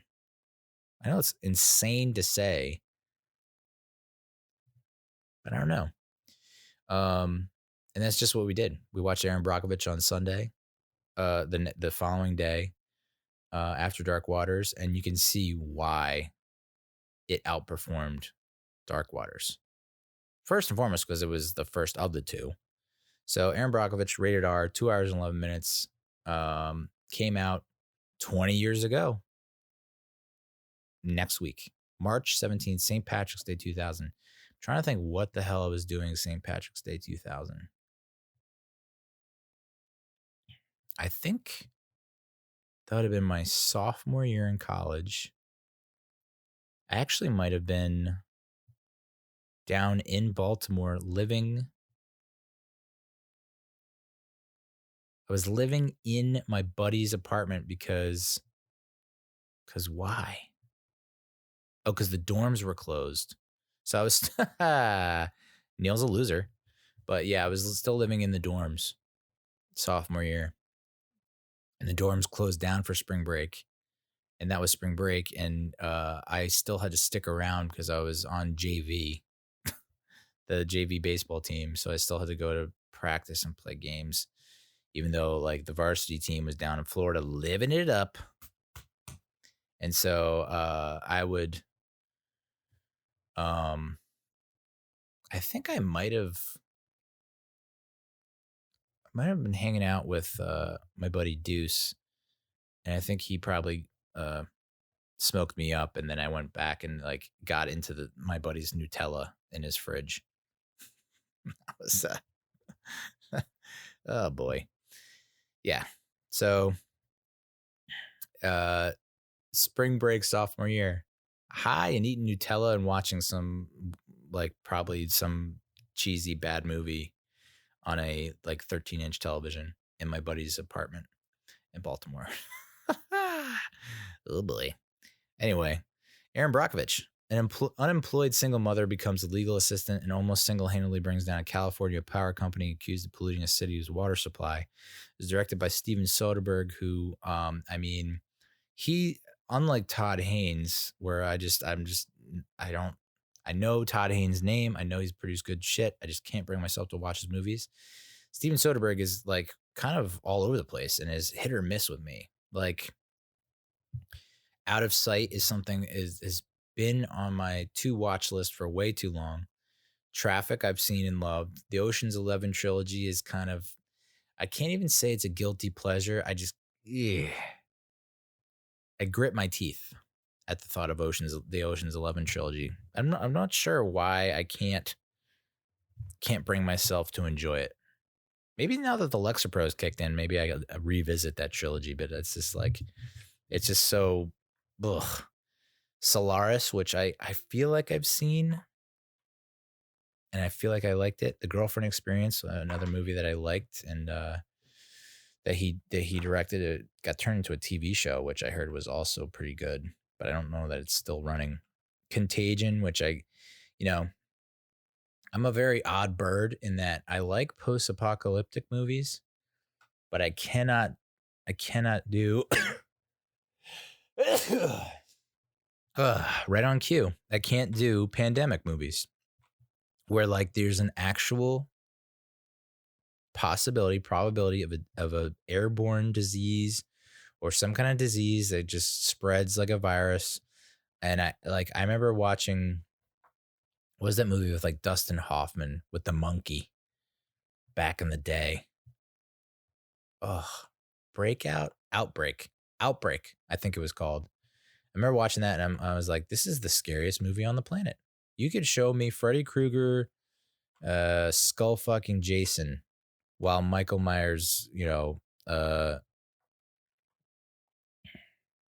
eats a person alive, and I'd be less scared than Outbreak or any other like Contagion. I think Contagion's the one where like Gwyneth Paltrow eats it in the first 2 minutes of the movie, and I'm just like, fuck this noise, because it's too real. I think that's why I can't do it. Haywire was another movie he directed, which with my girl Gina Carano. Surprising that, because she got pretty good reviews in Haywire, and so you would assume like, okay, this is the talk of the town was like, okay, she's the next big female action star, something that we haven't really seen since like, the Sigourney Weaver and Alien, and I guess you could say Angelina Jolie. But nope, never really panned out. I mean, I'm sure she probably maybe had some direct-to-DVD titles that I'm missing, but I always thought like, okay, she's now going to be the face of action movies for a long time. That came out in like 2011, I think, and it's just been nothing since. And then we got a cameo in The Mandalorian. I was like, here we go again. Let the hype train get rolling. Magic Mike, like, if I were to come to you and I'd say, hey, name 10 movies Steven Soderbergh has directed, would you think to put Magic Mike on the list? It's another movie that I would like to I'd like to watch. Side Effects, which I saw, which was pretty good. I like that. Logan Lucky, which was a movie I was kind of hesitant to watch, and ended up loving it. And then Unsane, which looks like it was shot on a cell phone. I guess that was intentional. They wanted it to be like almost like found footage, first person perspective type thing. And I wouldn't mind giving that a quick look. It was so Erin Brockovich. It was written by Susanna Grant, who's written The Fifth Wave, Charlotte's Web, and Catch and Release, and also Pocahontas. And I think she also wrote a couple episodes of Party of Five. Of course, Julia Roberts plays Erin Brockovich. Albert Finney plays Ed Massery. I mean, if you want to, he unfortunately passed away last February, but damn, this guy had a friggin' resume. I mean, the titles that he's been involved with, the roles that he's played, not necessarily a household name, I guess, to the average viewer, if you're not like Hollywood Insider type, but man, wouldn't mind having that resume. And then Aaron Eckhart as George, the biker, who apparently is like Mexican in real life, but they made him into just like a white dude for this movie. And I'm ashamed to say that I thought it was Thomas Jane when I first saw him. I was like, Thomas Jane, you sick son of a bitch. But no, Aaron Eckhart. And it was actually, I think it was my wife or my wife's friend who actually called it, nailed it on the head. It's like, isn't that Two-Face from The Dark Knight? And I was like, oh, shit. Kind of surprised that Aaron Eckhart has not taken off more I feel like I say this every time Aaron Eckhart's name is brought up, but like he's got that chin, a little dimple right there. He's got such a iconic face. So iconic that I thought he was Thomas Jane. What are you talking about, Neil? Jesus. The critics' consensus for Erin Brockovich. Taking full advantage of Julia Roberts' considerable talent and appeal, Erin Brockovich overcomes a few character and plot issues to deliver a smart, thoughtful, and funny legal drama. Character and plot issues. Yeah, I could see that. And here's what I'm talking about. 84% of critics gave it a favorable review, and 81% of the audience gave it a favorable review. So it's actually, got, I guess you could say, worse ratings than Dark Waters. But here's the kicker. It did $256 million at the box office on like a budget of $52 million. And what's even crazier about that, I'll get to in a second. Movie opened at number 1 at the box office, where it stayed for 2 weeks and fell out of the top 10 Cinco de Mayo weekend and didn't leave theaters till fucking August, which is, I mean, it's also a testament to the times. It's 2000. It's like, what the hell else are you going to do? For me, it was the summer of 2000 was like, I'm working at Sesame Place, and buying beers with my fake ID and playing softball with my coworkers. So, yeah. Ugh. Oh boy. Anyway, so $52 million budget. Julia Roberts received an unprecedented salary for a lead role, making her the first woman to break the $20 million barrier. Meanwhile, the real Erin Brockovich / Ellis is her actual real name, sold the rights to her story to Universal Pictures for a reported $100,000. I hope that she got something more than that. And I understand that she was, if you watch the movie, she, spoiler alert. I mean, she nails the power company to the wall and gets like a huge settlement that's like, I think somewhere around $333 million, I think it was. And ends up, I think she gets, as a result of that settlement, she gets like $5 million or $2 million. She got, a pretty hefty chunk of change. But still, you sold the rights for $100,000. And meanwhile, the actress that plays you gets $20 million. And meanwhile, the movie grosses $250 million. Hope you saw some of that back end. I know you already got a couple mil in the bank, but still, it'd be nice. Anyway, Roberts won the Academy Award for Best Actress and forgot to thank Erin Brockovich in her acceptance speech. Oh, boy. It's another like, oh, that kind of sucks. Like, you have a movie named after you. You got $100,000 for it. Meanwhile, this actress who plays you gets 20 mil and the awards and just like, you don't even get a thank you. Without me, you don't get the $20 million, bitch. The real Erin Brockovich Ellis actually got sick from the chromium poisoning she was investigating. And Steven Soderbergh decided to leave that aspect out of the film because he thought she'd be too much of a martyr. I don't know about that. Apparently he did film a scene at the hospital, but later cut it from the final edit. Quote, I didn't want people to think that this was going to turn into one of those movies where the protagonist gets terminally ill. It was a tough call because Erin really did get sick and was hospitalized for a while.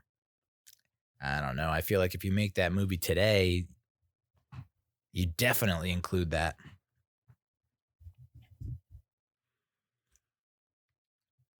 For sure. Interesting that he didn't. I would have personally, because it was like, that's kind of, I think that would, because there were some concerns that Julia Roberts like alienated a certain portion of the audience that was against her profanity or use of swearing and the way she dressed. And so like maybe hadn't won over as many people as you would like. I think like her getting sacrificing her health for this cause. I think that would have really maybe won over the one sect of people holding out. I don't know. How did this movie come to be? Well, in reality, Erin Brockovich Ellis is dyslexic, which is just I'm so impressed by successful people that are dyslexic. I'm very impressed by that. I can't imagine what that learning. You can't call it disability, right? You can't call it disorder. A learning impediment? I don't know. But to overcome that and to be that successful, especially working in like a fucking law firm where it's just, you're just reading documents all day. I just can't. But I guess that's the whole point, is that she didn't, she was more about going out and meeting the people and getting to know them on a personal level, as opposed to just reviewing documents. But I think that's what the big difference between why Erin Brockovich is wildly successful and why my wife is probably my wife's favorite movie, or one of her favorite movies, and why Dark Waters was a good movie, but didn't, people are just saying, oh, it's like a watered down version of Erin Brockovich. I guess pun intended. But, Erin Brockovich is very brash, has a lot of good like one-liners and quips and comebacks and charm and personality. And then you have like, Mark Ruffalo's character, who is like, I don't want to say a sad sack, but he's constantly getting berated by his wife. Is not there for his boys, apparently. There was also that like 7-year stretch where nothing happened. I can't imagine that. Like, you're so close. Like 2000, I think it was 2004, 2005, they finally get this scientific panel to say, if you can get us these blood samples, and if you can show that X percentage of people are this, then you will be granted this, this, and this. And he's like, I have a great idea. While people give blood, you can give them this amount of money to give their blood, and we'll definitely be able to show it. And then it takes that fucking panel 7 years. 2012 is when they finally came back with the results and were able to tell him, hey, you won. But there's something else happened at the end. I can't remember. But I think that was part of it, was like, at least with Erin Brockovich, it was like, even though it probably took place over a long period of time, it didn't feel like a long period of time, where it's like Dark Waters, you had all this action, it's leading in, and even though it's kind of going slow, you can see, okay, 2000, and I guess it's the point, this is like, it just, the wheels of justice move very slow, which, patience is not one of my best virtues, top virtues, traits, whatever. It was just kind of like all that, and then it was just quiet. So this is how the movie Erin Brockovich came to be.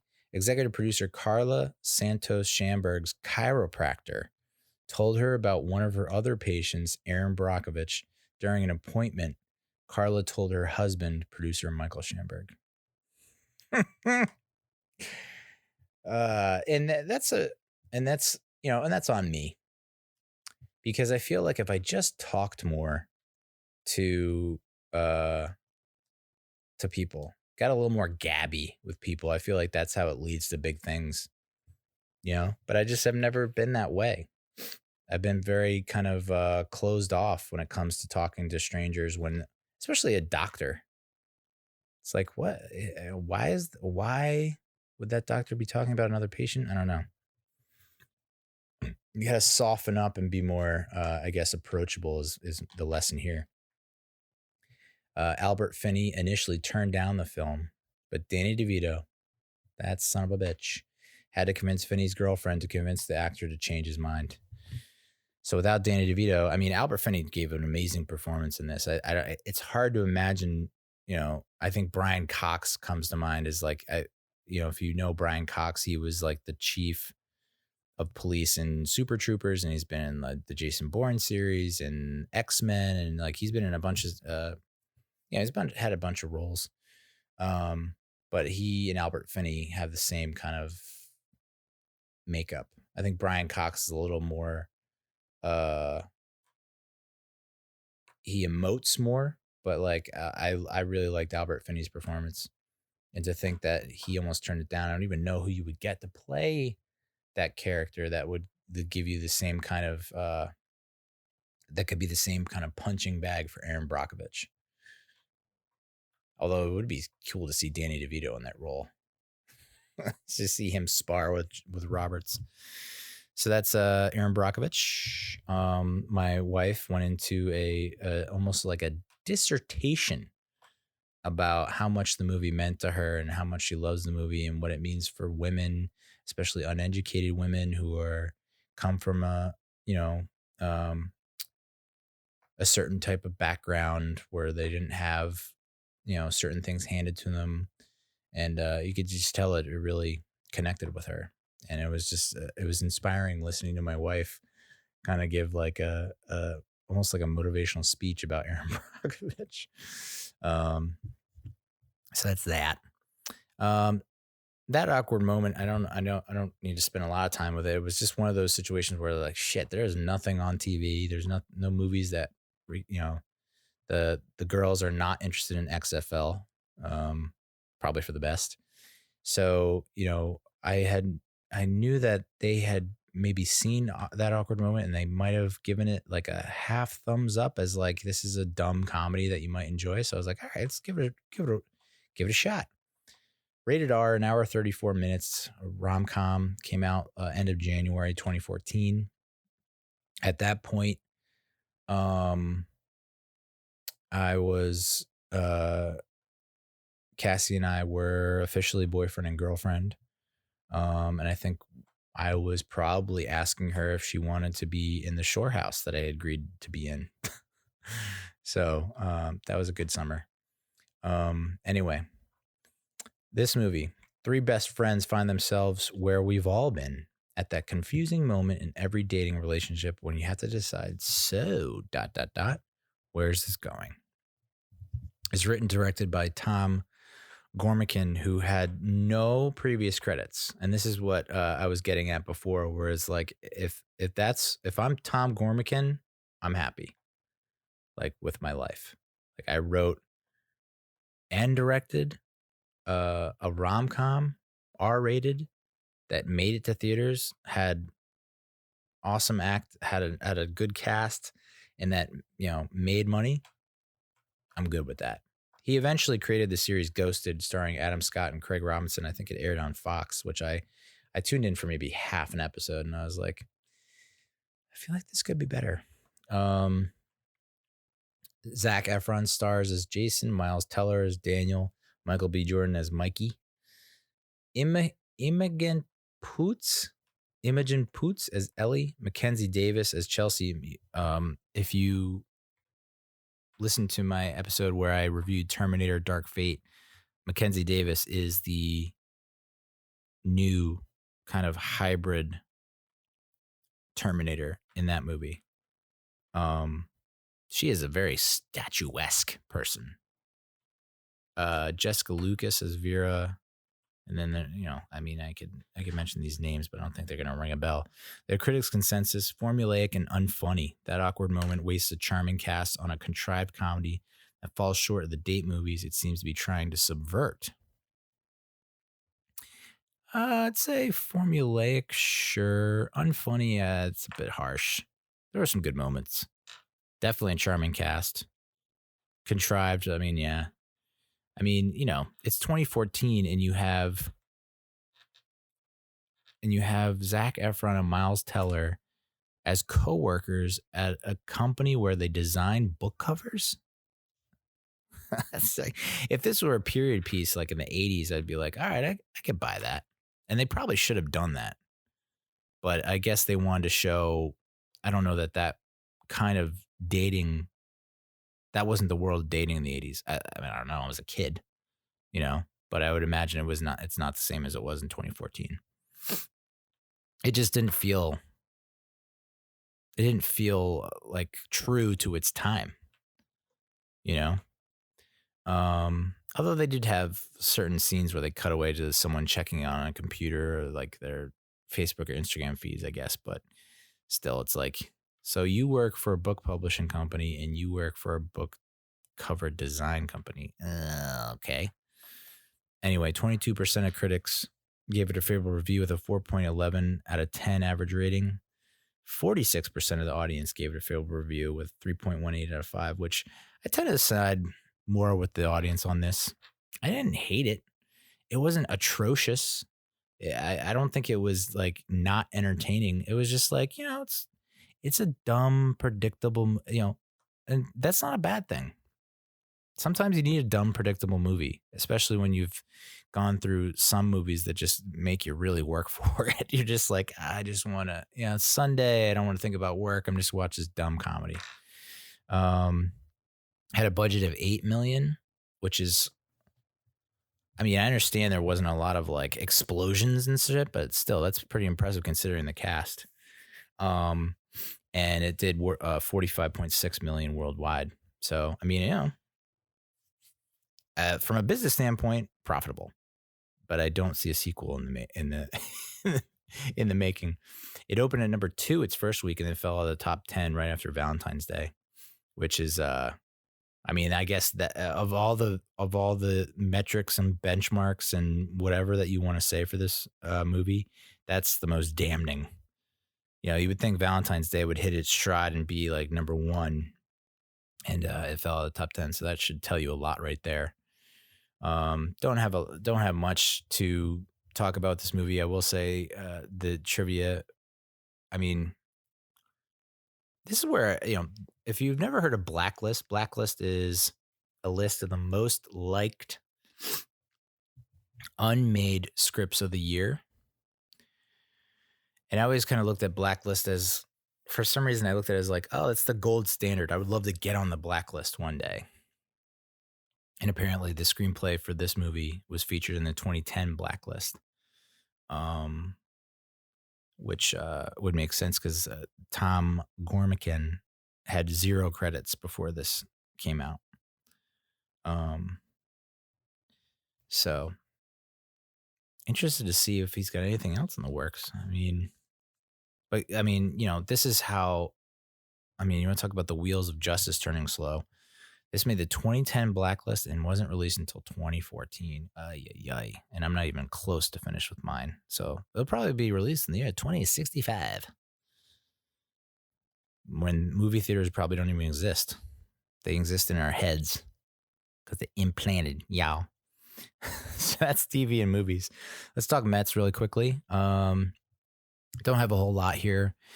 It's really disappointing to see Michael Conforto is banged up, got a strained oblique. He tweaked it, making a catch in a game against the Marlins. I guess it was not this past Saturday, but the previous Saturday. Maybe it was this past Saturday. He underwent an MRI, and that stinks because I feel like that a strained oblique. I don't know what the timetable is on that, but that seems like that could come back to happen again and again. That feels like a repeatable offense, repeatable crime. It just seems like an injury that's probably not going to go away. And that stinks because we really needed him. We're already, people already have concerns about the outfield, even though it looks like Yo has a faster timetable to return, or is going to return quicker than expected. It's just like I don't know. It's so tentative in the outfield that I don't want to disrupt that. And I don't know. It seemed like we were Conforto was finally getting all that good vibes, all the positive talk around how he's like, he is no longer a rising superstar. He is a superstar. We need to talk about him as if he is an elite outfielder, part of, blah, blah, blah. And then this happens. It's like, I just feel like he's going to take a step back now. Sucks. SNY, Matthew Cerrone of SNY released a list of 3 under the radar Mets who could have an impact in 2020. First one up was the right-hander middle reliever that they acquired last year, Brad Bratch. I'm probably not saying that right. Anyway, he stunk with the Cubs, and that's what prompted the Cubs to release him, the Mets to pick him up. And with the Mets, he had a 3.68 ERA, 2.62 FIP, whatever the fuck that is, 1.23 WHIP. I know what that is. During 14 innings down the stretch of a playoff race. The ERA is a little on the high side, but I mean, I think I would take that over the course of a season. Next up is Jed Lowry. And, it's hard not to have, I mean, it won't take much for Jed Lowry to make an impact on this team and on his tenure with the team. It's like, just play and do average. It's really just all we're asking for Jed Lowry at this point, because you had such a disastrous 2019 where you had 7 at-bats, no hits, and you just looked awful at the plate, and I don't even think we saw you in the field. So it's like, we thought you were dead at one point. I mean, your nickname is literally Dead Lowry. So anything that you contribute this season is a step up, and it can be considered an impact. So Baseball Prospectus has him projected to have a 341 OPP on base percentage and 25 extra base hits and 270 at bats. And I think Baseball Reference pretty much has similar numbers: 272 plate appearances, 62 hits, 24 of which would be extra base. 24 25 would be extra bases, 8 home runs, 34 RBIs, 259 batting average, 33 runs. I mean, that's essentially comes out to about 1 or 2 plate appearances a game. So I think he might get a start here or there. Probably pinch hit in the later games when I think he's a switch hitter. I haven't seen enough of him. But it is insane to me that we paid him that much money and he's going to go down. I mean, that's got to go down as one of probably the worst contract, and that's including Jason Bay, I think, in Mets history. And then the last of the 3 is Walker Lockett, who's only 25 years old. He's a big dude, 6'5", 230. I guess a scout that is a source for Matthew Cerrone said that, quote, he's stable, back of the rotation innings eater, useful spot starter who's similar to Robert Gesellman and Bartolo Colon. He gets ground balls and focuses most of his pitch volume in the lower third, which is great. But he did mention that if he misses at all, that he can get hit real hard, get his tits ripped. So, I don't think he might not start the season on the roster, but should make his way to the roster eventually over the course of the season. And I mean, we could use all the help we can get in the bullpen, so I'm all down for that. JD Davis is back, which is great news. So that should help us in the outfield. He played his first game since jamming his left shoulder on February 25th and reported no problems, so that's great. Although that I'm still kind of hung up on the fact that I guess whatever they had, the MRI revealed an old labrum injury. It's like, I don't know, is that going to come back to haunt us? Hopefully not. And the big news over the past couple of weeks is that what do we do with the 5th starter? Okay, it looks like Rick Porcello has pretty much locked in his place in the rotation. So you got Porcello, Stroman, DeGrom, Syndergaard. Who's that 5th guy for you? Is it going to be Steven Matz? Is it going to be Michael Waka Waka Waka? Is it going to be potentially... and so this was the other idea that was floated, that very interesting, and I forget who did it recently. It might have been the Rockies. It might have been the Marlins. was it the Reds? Some team that was just either depleted in the rotation, didn't have a fifth starter, what have you. They use what's called an opener. So you have the closer, obviously closes out the game, but you can have an opener who comes in for, I guess, an inning, maybe two, to kind of set the tone, knowing that they will give you 1 to 2 good innings, but anything beyond that is questionable. And so the idea was that we could potentially use Robert Gesellman or Seth Lugo as an opener, and then Mats or Waka, depending on who matches up better with the lineup, would come in. And apparently they floated that past Lugo, and he hates it, which I don't blame him, because the dude wants to be a starter, and he's made it very clear that he thinks he can be a starter and wants to be a starter. And I think if the bullpen were in a better state, in a better condition, maybe they would entertain it more. But yeah, I'd much, I don't know. I don't like the idea of an opener. I mean, I've played in games where it's like, we don't really have a guy that can give us 6 or 7 innings today, but we have 4 or 5 guys that can give us an inning or two. And it actually doesn't work out as bad as you would think.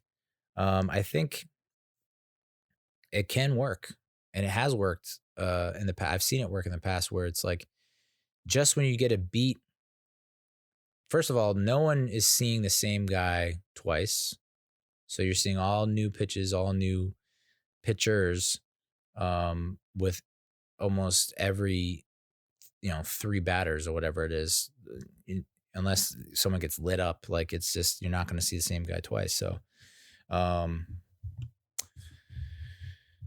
think if things are, I just don't think in the current arrangement that you would want that to happen. So,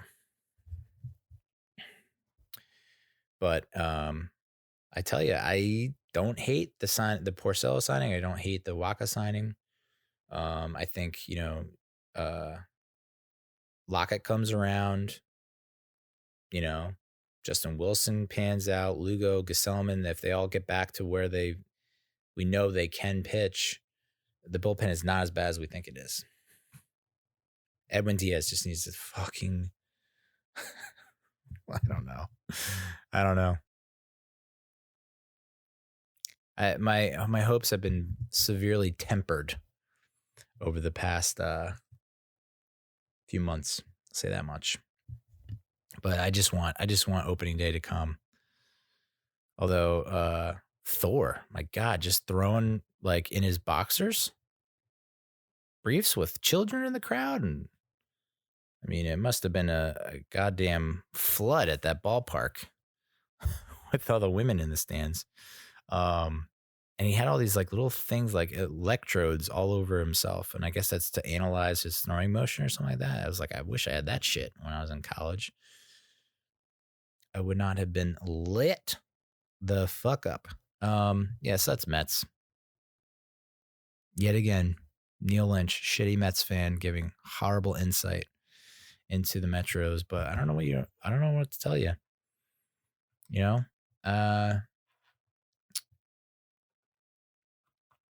I mean, they have all the pieces, it feels like, but I don't know. I just can't get into spring training games. I am enjoying how much shit the Astros are getting, though, which it stinks, because it's like I was so on board the Astros bandwagon, and I was happy that they did well, and I'm happy that they won, because I was just tired of seeing like the Yankees and the Red Sox and like all those teams do so well, that it was like nice to see like the Astros, who were like such a beleaguered franchise for so long in the National League, finally succeed, and then to have it all come crashing down. Like the amount, like they're getting booed, they're getting beaned. You got people banging trash cans all over the place and calling out the wrong pitches. And I mean, some people have taken it too far. Like I guess it was against the Cardinals, maybe.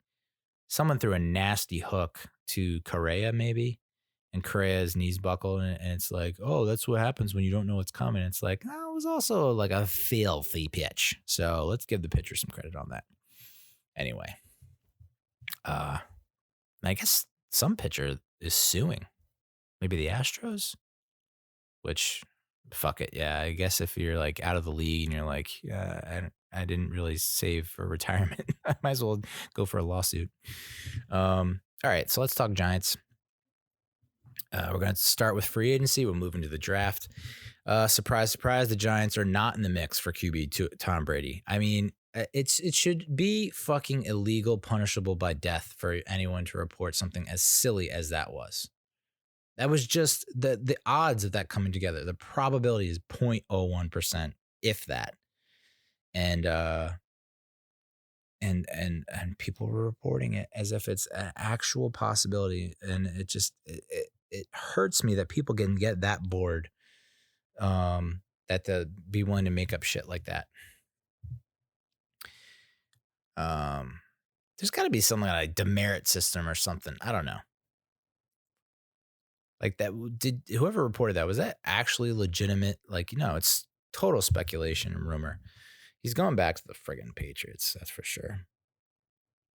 I know I was listening to Barstool Radio and they had Tom Curran or something like that from, I don't know where, but Boston media guy, who said that he initially threw something out there as kind of half joking, and then he got some traction from people who are like, no, you should run with that. And so now it's like being taken seriously. It's like, what? Is this how it works? So apparently the 49ers are interested in Brady, and that they would be willing to trade Jimmy Garoppolo back to the Patriots for Brady. It's like, okay, that seems like you're shooting yourself in the foot. I mean, admittedly, Garoppolo wasn't great in the Super Bowl, but he got them there, and he's only 28. Brady's 42, something like that. I don't know. Seems like you're getting like Los Angeles Rams, Joe Namath, or like New York Jets Brett Favre. I don't know. You're not getting Tom Brady at his best, I don't think. But whatever. So there were reports that the Giants and Leonard Williams were close to someone report. I don't know, like this. I'd love to be the person that just makes up reports and have it blow up and go viral. Like, wouldn't that be amazing? And then people call you out and you realize that you duped so many fucking people. Because so many people are starving for good information and good news. But apparently there was a report going around that the Giants were waiting to free agency to sign Leonard Williams, because then they wouldn't have to give up a fourth. They would just give up the fifth. And then there was another report that was like, no, actually the Giants and Leonard Williams are not even close on a new contract. Great. And apparently, it looks like the Giants could use the franchise tag, which would come at a projected cost of $16 million, or the transition tag, which would cost around $13 million. So I don't know, I'm not really pumped about either of those situations, but I guess I need to do some investigating on my own and find out what the fuck transition tag means, if we're being real. I don't even know what that means, but I guess I would rather have him for a full season on a prove it deal with a tag than I would be willing to hand him the whatever money he's looking for. It's like, I guess, Aaron Donald money, which is like what $20 million a year or something like that over 4 or 5 years. It would be nice to have him for a full year when he's like fully, embedded with the system and knows the system and has been with the team through training camp and has gelled a little bit more and has that chemistry, as opposed to just, less than half a season. That would be nice. So I don't mind them tagging him. I'd rather tag him than hand him like this ridiculous contract than every year being like, oh, not living up to the contract. The other report was that we're interested in Kyle Van Noy, which I've said, has been a top target since the end of the season. And then there's been additional reports saying the Giants will, quote unquote, aggressively pursue Kyle Van Noy, once free agency begins and feel confident they can land him. It's like, okay, just let's not break the bank on this guy. I think he's like 30 some odd years old. He's probably in the twilight of his career. He's on the decline. So like, let's not like go nuts. Trying to bring him in. But like I said, I'd rather bring in like 3 above average good free agents as opposed to 1 blockbuster free agent. And I think Kyle Van Noy falls under the good to above average free agent that won't break the bank, hopefully. One free agent that might break the bank is Byron Jones, who I didn't realize that he was going to be like the belle of the ball and that everyone would be whining and dining him. But it looks like there's been reports that the Eagles and Giants are going to get in a bidding war over Byron Jones, which means that's just going to drive his cost up, which means, in my mind, probably not worth it.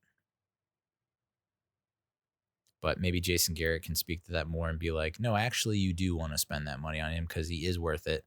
And if he really is a lockdown corner, that's one less section of the field you have to worry about providing support on. So personally, I've been kind of against it because I have that, we got burned a little bit by Janoris Jenkins. So it's like, I'd rather just kind of go for someone like a Logan Ryan who comes at a less expensive price that could probably give you 75 to 80% of what Byron Jones would give you. I don't know. You guys want to hear rumors? Here's a rumor. Giants are expected to pursue Jadeveon Clowney aggressively. I mean, I don't know. We're supposed to have around $80 million in open space to spend on free agency, but Clowney is asking for upwards of $22 million per season.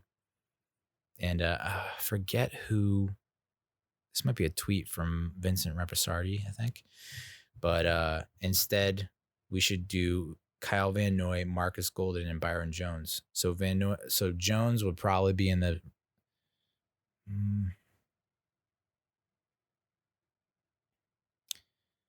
I'm interested to see what Golden would get. Van Noy, I think, is in the 6 range, 6 to 9 million. Byron Jones would be north of 16, I think. So that's already 25 right there. Yeah. I'm pretty much against going all in on one player because they're not one player away on defense. That's for damn sure. Giant Insider tweeted, when I look at a guy, I'm not just looking at sacks. Yeah, sacks are great, but what else is the dude doing? Prime example, Matt Judon had 9.5 sacks, but guess what? He also had 33 QB hits and 14 tackles for loss. So he's making an impact, and that's what I'm looking for. And I agree. And then, I know the knock on Leonard Williams is that he doesn't get sacks, and then he gets QB pressures. But is he getting hits? Is he getting tackles for loss? It's a bunch of things. Who was it? There was was it Robert Mathis or something? He ended up going to like the Cardinals and he had like something like crazy number of sacks. I want to say like 13 sacks or 15 sacks, but that's it. The guy would come in on 3rd down and get a sack, and that was it. He wasn't getting tackles for loss, hits, pressures, or he's not impacting the game in other ways. So I know sacks are the big sexy statistic, but it's like there has to be a little something else there. And I think that was that's pretty much what the criticism on Marcus Golden is. It's like, okay, you had 10.5 sacks, but it's like, were the tackles for loss? Were you getting blown up in the running game, etc.? According to Mike Ruffalo of the NFL Network, the Giants have a passing interest in a Green Bay Packers free agent linebacker Blake Martinez, who is an excellent run defender and solid pass rusher, but stinks in coverage. And according to Spot Track, Martinez has an estimated market value of $16.3 million a year, which is, oh boy, dude, seems a little high. Seems a little steep. I mean, you can't have it all, but I mean, I would love an excellent. I mean, I thought they should have drafted Blake Martinez in 2016. I had him as one of the top draft prospects to look at because we were even worse at linebacker than we are now. I don't know how, but we were. And of course, Reese was just so averse to drafting linebackers, and when he did, he always missed on them. So it's been kind of painful watching Blake Martinez do well for the Packers. He's had 144 more combined tackles in each of his last 3 seasons, which is pretty damn impressive. And he's posted a career high 155 combined tackles last season. He only missed 12 tackles in 18, and he missed only 18 tackles in 2019. Both are, 10% or lower of tackle attempts, which is, I mean, that's been another bugaboo for the Giants, is like inability to fucking wrap up and bring a guy down. So that price tag though, it's fucking awful. I mean, we do get Connolly back, so hopefully he hasn't been affected that much by the ACL. We should re-sign David Mayo, hopefully on a cheap, bring him back contract to provide depth. Ogletree obviously is gone, so I mean, linebacker is definitely a position that we need to address, which we should address in the draft. And we can address in the draft, which I'll get to in a little bit. So this is not breaking news, but Rhett Ellison retired.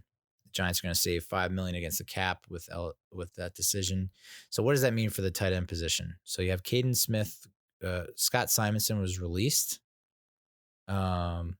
Which, yeah, dude. I mean, you got best abilities availability. And he was kind of banged up a lot throughout his, I think it was 2 or 3 seasons he was with the team. So that leaves us with Caden Smith, the undrafted free agent who held his own, came up with some big catches, was able to block. And then Evan Engram, who, in my opinion, is not a tight end. He's a third wide receiver. Big Blue United suggested that Austin Hooper be a target. He's 25 years old, 2-time Pro Bowler, in only 4 years of service, missed a total of 5 games. And they believe he's on the brink of becoming an all-pro tight end. I mean, I'm sold-ish. I think having Hooper and Caden Smith and Evan Engram, that's a pretty good trio right there.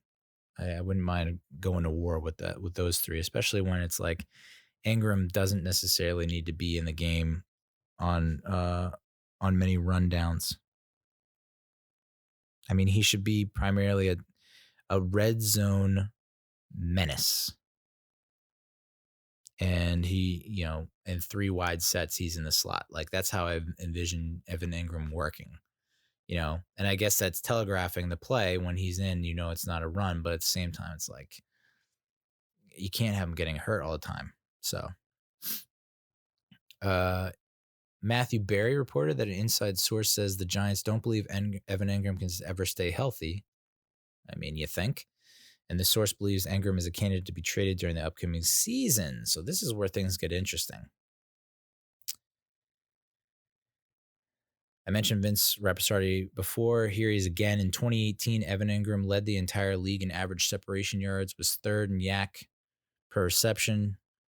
He believes the potential is there, but the Giants won't be getting full trade value because his health has hurt his consistency and not worth trading based on current value.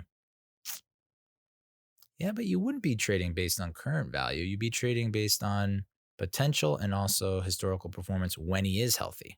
I think that's the point.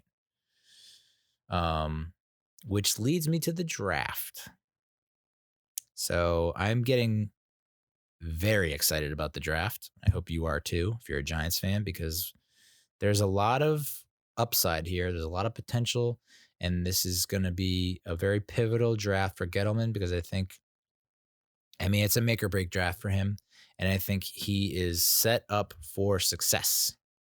I think unless he completely bones this draft, we should come out of it with some playmakers that can make immediate impacts that can help out the ball club immediately year one.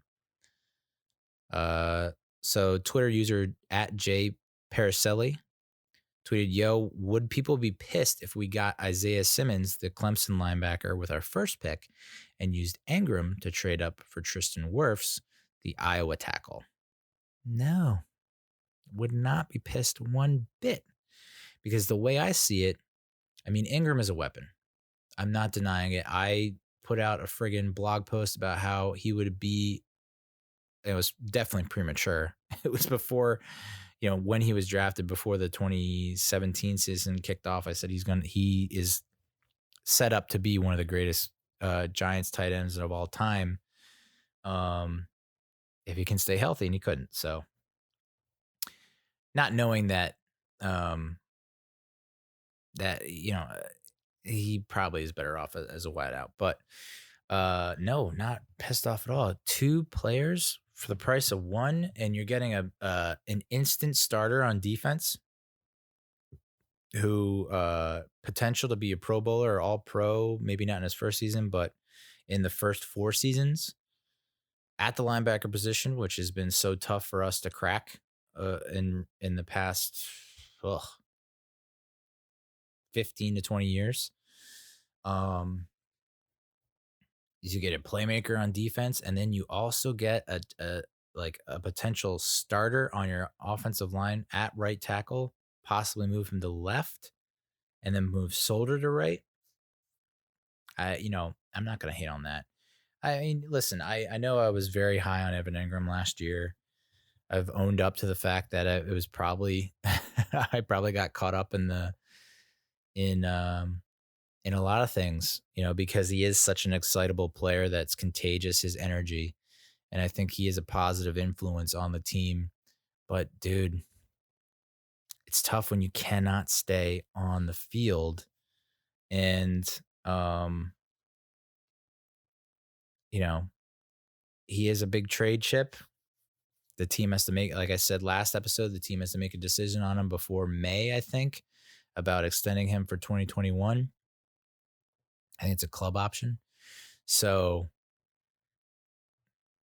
as much as I love the guy, and I know that, he is unlike any other tight end I've seen in my 30 plus years of watching football, it's probably because he's not really a tight end. So you just have to find a team that is probably hard up for either a pass catching tight end or for like a big target.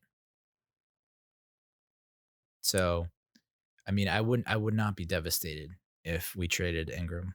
And I mean, because we don't have a whole lot of whole lot of pieces to trade. But I think, given Caden Smith's development, given the fact that we could pursue Austin Hooper, could draft another tight end later on in the 4th, 5th round that might, be underrated, under the radar. I mean, shit, Gronkowski. I think Gronkowski and Hernandez went in like the 3rd and 4th round, or 4th and 5th round. So, there's talent. I don't know how deep the tight end pool is, so that's something that I probably should have looked into. But I just think, given how depleted we are on the offensive line, at the linebacker position, if we can give up a piece like Engram where it's not going to be debilitating. I mean, we've played so much without him anyway, that I'm for it. And then I'll finish up by talking about this PFF analytics draft, which I don't know.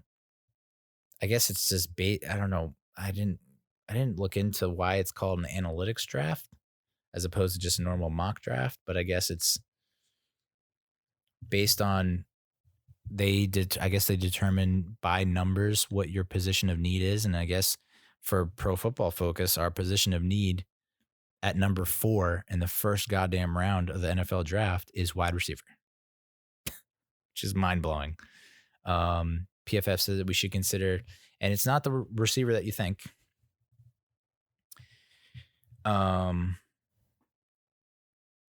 Here's the quote from them. The worst thing that can happen to the Giants is ending up in a position where they don't quite know about Daniel Jones because he has yet to throw to a legit set of receivers. Sick burn, bro. As important as throwing the football is, getting open and catching the football is the second most valuable component of the passing game. And Alabama wide receiver Henry Ruggs possesses the athleticism that every offense dreams of. And he gets open at all levels of the field. While many have his teammate Jerry Jeudy as the top wide receiver, our projections slightly favor Ruggs. Ruggs lined up primarily out wide, where he was dominant at all levels of the field, while Jeudy saw a majority of the snaps line up in the slot. So, I don't agree with a whole lot. I don't agree with drafting a receiver at 4. But I do like their thinking because we're pretty much set up in the slot position. We got too much slot going on, Sterling Shepard, slot guy. Golden Tate, slot guy. We don't really have an outside receiver who can dominate. So in that respect, yeah, I could see us like taking a receiver who can fill that need. I just don't see it happening at number 4, especially when I've listened to the Surf and Turf podcast from Barstool is now rebranded to Going Deep. And they had a bunch of interviews with NFL scouts at the scouting combine or with NFL personnel at the scouting combine. And they said this is like one of the deepest drafts when it comes to wide receivers.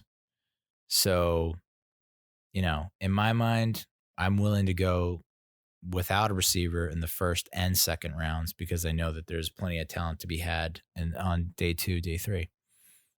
So interesting developments, and the free agency madness is about to kick off. I think it's going to go down and start next week. So I'll be very interested to see what happens there. And I just want to finish up by saying this. I haven't talked a lot about the Devils. Devils are my favorite hockey team. I'm not a diehard hockey fan. I can't even watch the fucking Devils because they're on MSG and I don't get MSG through YouTube TV, blah, blah, blah, blah, blah. They got off to a horrific start. I had them making the playoffs and making waves in the playoffs, and they fell way short of those expectations right off the bat. And eventually, traded Taylor Hall. They traded, I guess, Wayne Simmons now. And they were getting lit up. It looked like fucking lacrosse scores every time I checked the box score. It was like every time, it was like, wow, 6-2, 7-3. Interesting. Well, they've turned it around. And ever since John Hines was fired, I think it was like early December, they brought on Alain Nasruddin. I just, I don't know anymore. So ever since they brought him in, and this is a stat from last week, so it might be different now, but in the 40 or so games that he's taken over as interim head coach on December 3rd, they're 17, 14, and 8. Winning record. I looked recently, I think they have like 68 points. They have an absurd amount of overtime losses. I want to say like 12, 14 or more. But they rank number 19 in the league during his time behind the bench. Are 15th in goals against, 23rd in goals per, first in penalty kills, 16th on power play. So the power play stinks, obviously. The penalty kill is awesome. And Mackenzie Blackwood is just playing out of his mind, which is great to see because he had such a rough start. And they really needed someone to step up. So keep your eye on the Devils. I mean, you look at the Blues last year, they were like what? They were like among the bottom tier in January. And then they turned it on in the second half and were able to win the cup. So, I mean, I doubt the Devils have that in them. Like the Rangers are actually one of the hottest teams in the league. And the Devils just beat them. So I don't know. Keep an eye on the Devils. Might make a late surge. Time's ticking though. So that's the show. Thank you for listening. Thank you for watching. And hit me up on the socials, even though I ain't got time for that shit. I'm a grown ass man. And we'll talk to you next week. Adios, muchachos.